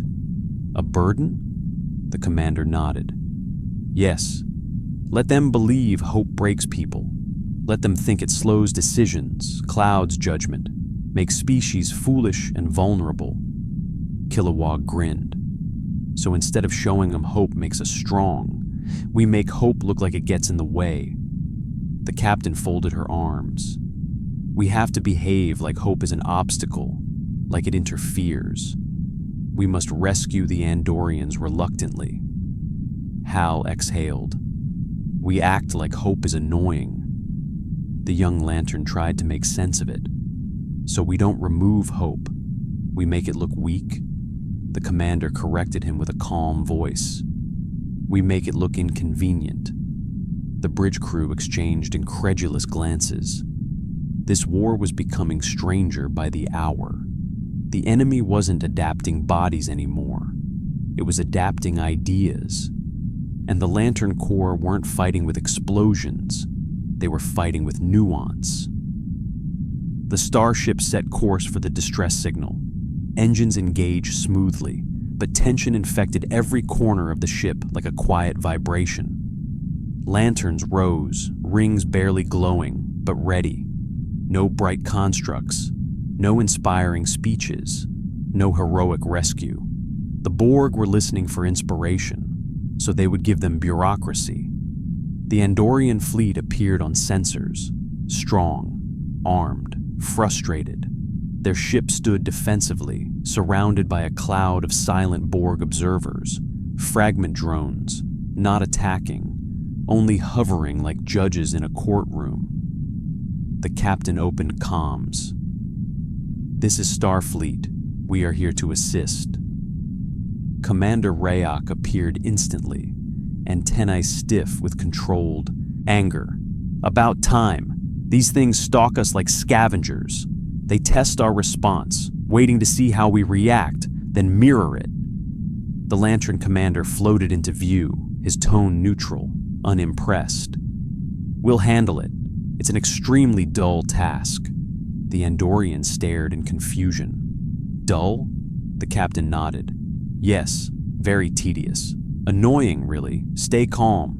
They're harmless," the commander sputtered. "Harmless? We are prepared for battle." Hal Jordan moved into the visual, looking bored. "Trust us. Fighting them would be the most inconvenient thing possible. You'd regret winning." The Andorian's fury stalled into bewilderment. In the background, Borg micro-probes drifted, waiting for displays of hope or courage. They received irritation instead. The Lantern commander turned away from the screen as though this were a routine repair job. "Deploy the disappointment protocol. Let's waste their time." Kilowog groaned dramatically. "Ugh, paperwork-level engagement." The Andorians looked horrified, not at danger, but at boredom. The Borg watched and learned nothing. The Andorian fleet remained tense, bristling with weapons charged and warriors eager to strike. Their ships formed a proud defensive wall, shields shimmering in cold blue arcs.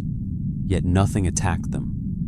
The Borg probes drifted lazily around like bits of floating trash. They were waiting, studying, hoping for a reaction worth recording. The Lantern Corps kept their rings dimmed to mere glimmers. The starship glided forward at a sluggish pace, projecting half-strength sensor sweeps. On purpose. Hal Jordan and Kilowog floated ahead of the starship like two construction workers inspecting damaged equipment rather than galactic heroes. Hal muttered through his ring channel, sounding bored. "All right, let's clear these things out. Slow and steady. No sudden movements." Kilowog sighed heavily, grumbling like a maintenance worker on overtime. "I swear, every time we clean up someone else's mess, nobody thanks us. Not even a snack break."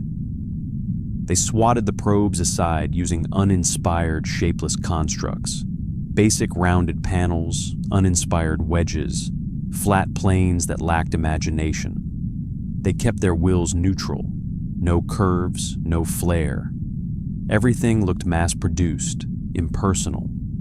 The probes didn't react defensively, simply adjusting to read each contact. Boredom. The Lanterns were teaching boredom.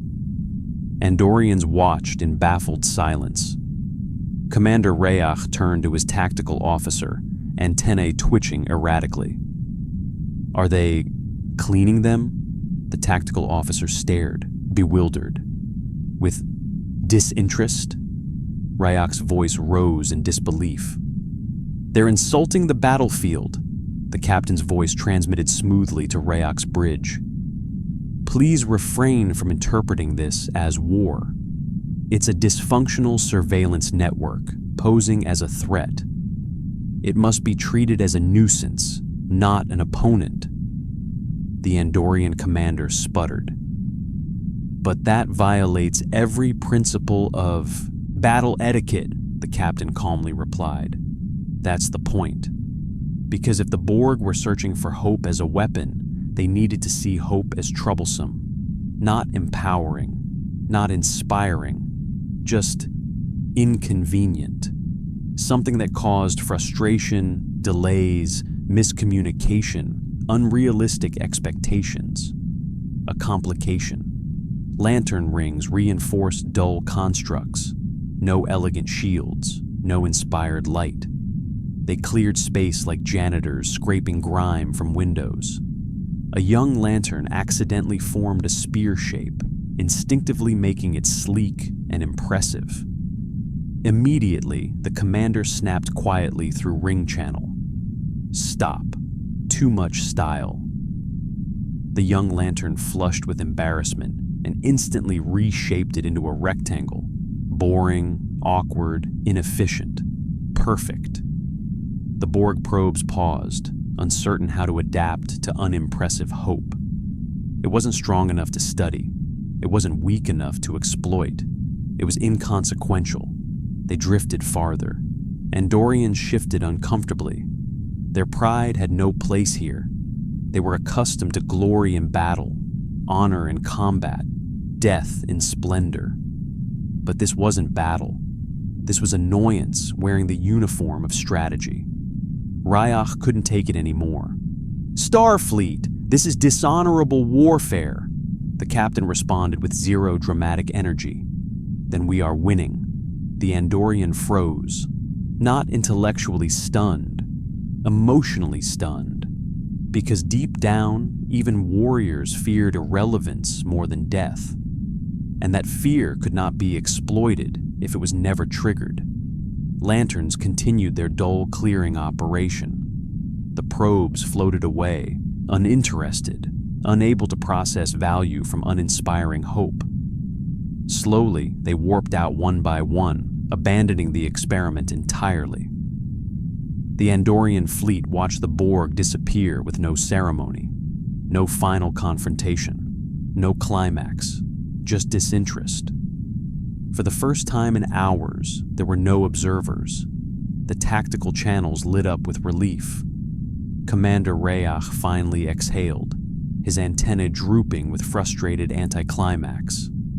And then he turned to the Federation captain. "We are not accustomed to being protected with boredom." Hal drifted alongside the view screen, shrugging like a technician who just changed a light bulb. "Get used to it. Might save your life." Kilowog nodded. "And it's a whole lot cheaper than a war." The captain addressed Ryach seriously. "The Borg are evolving. They're studying how we think. They're trying to weaponize concepts, so we must shape what they learn." Ryach leaned forward slowly, absorbing the change. "You are fighting strategy with psychology." The commander spoke now, voice calm but weighted. "No, we are fighting psychology with misinformation, teaching them the wrong lessons so their evolution fractures."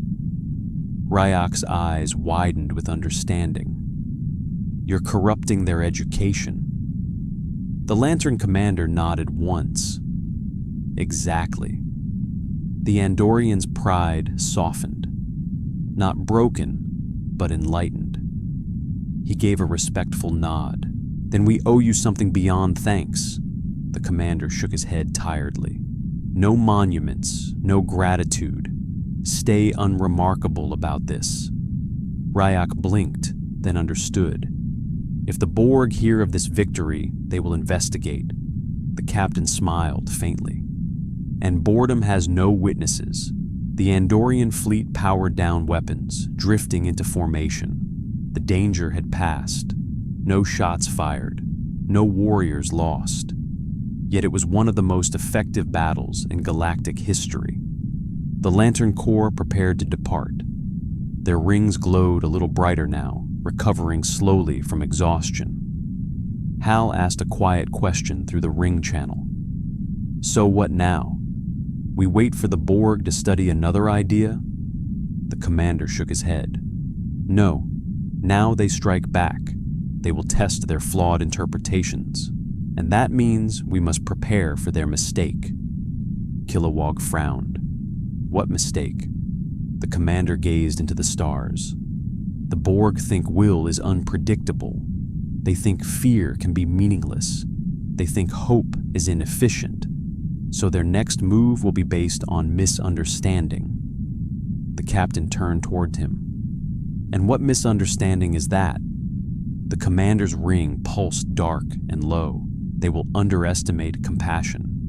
The bridge fell dead silent. Compassion had no logic. Compassion defied fear and will and hope. Compassion was irrational. It sacrificed efficiency. It defied self-preservation. It helped strangers. If the Borg ever copied compassion incorrectly, they could destroy themselves from within or turn it into weaponized control. Compassion was the most dangerous concept of all. The commander finished quietly. It's time to teach OA and Starfleet and every civilization willing to listen before the Borg redefine kindness into obedience. Lanterns prepared to depart. Starfleet altered course to meet with command. The Andorians removed all record of the event, as requested.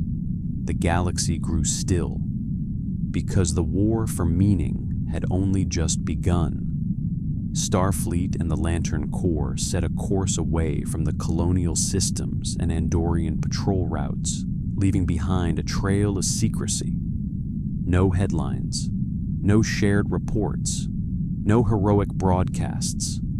Only encrypted directives quietly transmitted to command channels, warning of a war that could not be described with deployments, fleets, or weapon counts. The crew worked silently. Lanterns recovered in meditation. The rings recharged only as much as they dared. No dramatic surges, no brilliant emerald displays. Modesty was now defense. The captain summoned the Lantern commander to her ready room. The door closed behind him, sealing their discussion in quiet privacy. She studied him for a moment, not as an alien, not as a soldier, but as an equal standing before a new kind of storm. Her voice was steady, resolute. We'll brief Starfleet intelligence. They'll understand the need to keep this contained. But we need to know what comes next. If the Borg's next move is compassion, how do we prepare for something that powerful? The commander sat, rings low but steady. Compassion isn't strong because it inspires. It's strong because it connects. The Borg don't understand connection without control. They'll try to turn compassion into obligation. The captain nodded slowly, meaning they'll start using mercy as leverage. Yes. Hal Jordan entered a moment later, invited quietly, without ceremony. He looked clearer now, though his posture still carried the exhaustion of a will nearly emptied. If the Borg start copying compassion the wrong way, they'll build systems where kindness becomes mandatory, where saving someone means owning them, where unity becomes enforced. The doctor on the bridge echoed it later in a briefing. Benevolence without freedom becomes tyranny in disguise. Lanterns and officers gathered in the observation lounge, screens dimmed, windows showing distant stars. Kilowog leaned forward with arms crossed. So, we gotta stop the Borg from thinking compassion is control. The commander nodded. Exactly. They're going to misinterpret compassion as a command chain. They'll believe it's something you impose for another's good. They will try to assimilate people for their own benefit. The captain took a breath. We have to show them compassion is voluntary, a choice. But Hal Jordan added something deeper, and we have to do it before they twist the entire concept into a hive of forced kindness. Lanterns listened. Starfleet officers leaned in.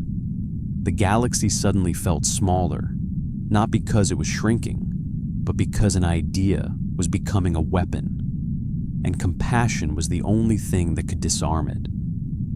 The science officer posed the central question. How do you teach compassion to something that cannot feel it?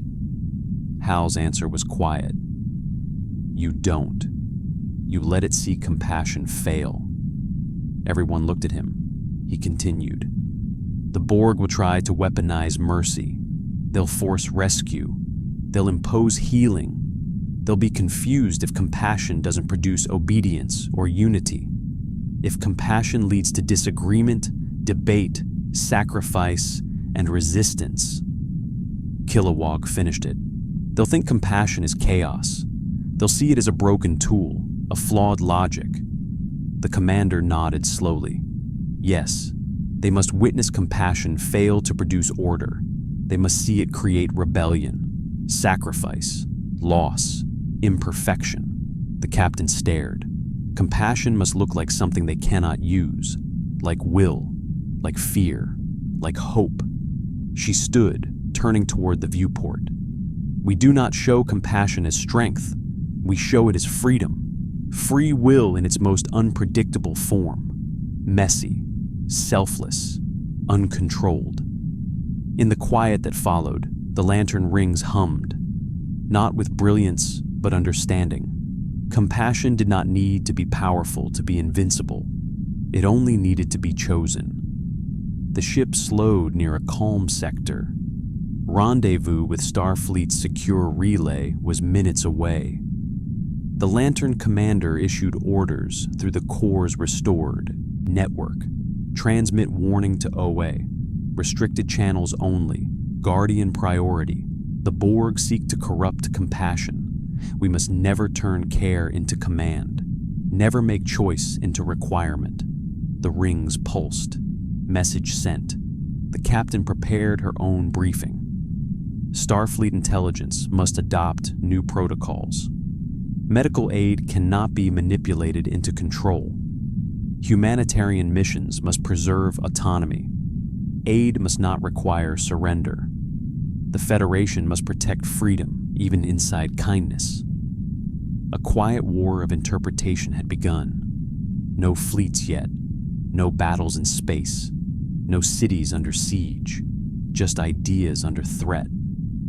The lantern commander stood in the center of the ship's main deck, surrounded by officers and lanterns alike. His voice was almost gentle. The Borg do not fear our power. They fear what they cannot organize, what they cannot command. It is not will or hope or fear they fail to understand. It is choice. Lantern rings glowed softly, not bright, but steady. Starfleet uniforms reflected console light, not heroic, but determined. The captain stepped beside him. Then our mission is not to fight the Borg, not yet. Our mission is to make sure the galaxy remembers that compassion is not obedience. Hal Jordan smiled faintly. And that belief can never be assimilated. Kilowog cracked his knuckles with weary satisfaction.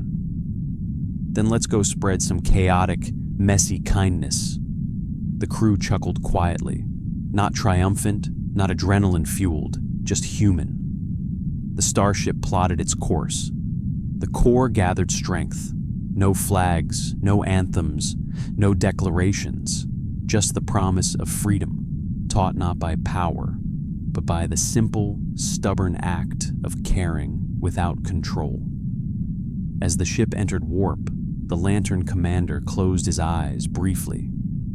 Somewhere in the dark, the Borg were rebuilding, misinterpreting, becoming something twisted from what they tried to copy. Let them learn wrong. Let them misunderstand. That misunderstanding would become their downfall, because some truths couldn't be controlled. Some ideas refused assimilation, and compassion, real, flawed, voluntary compassion, would be beyond them forever, unless someone let them believe it wasn't worth learning. The stars stretched ahead. A quiet war had begun.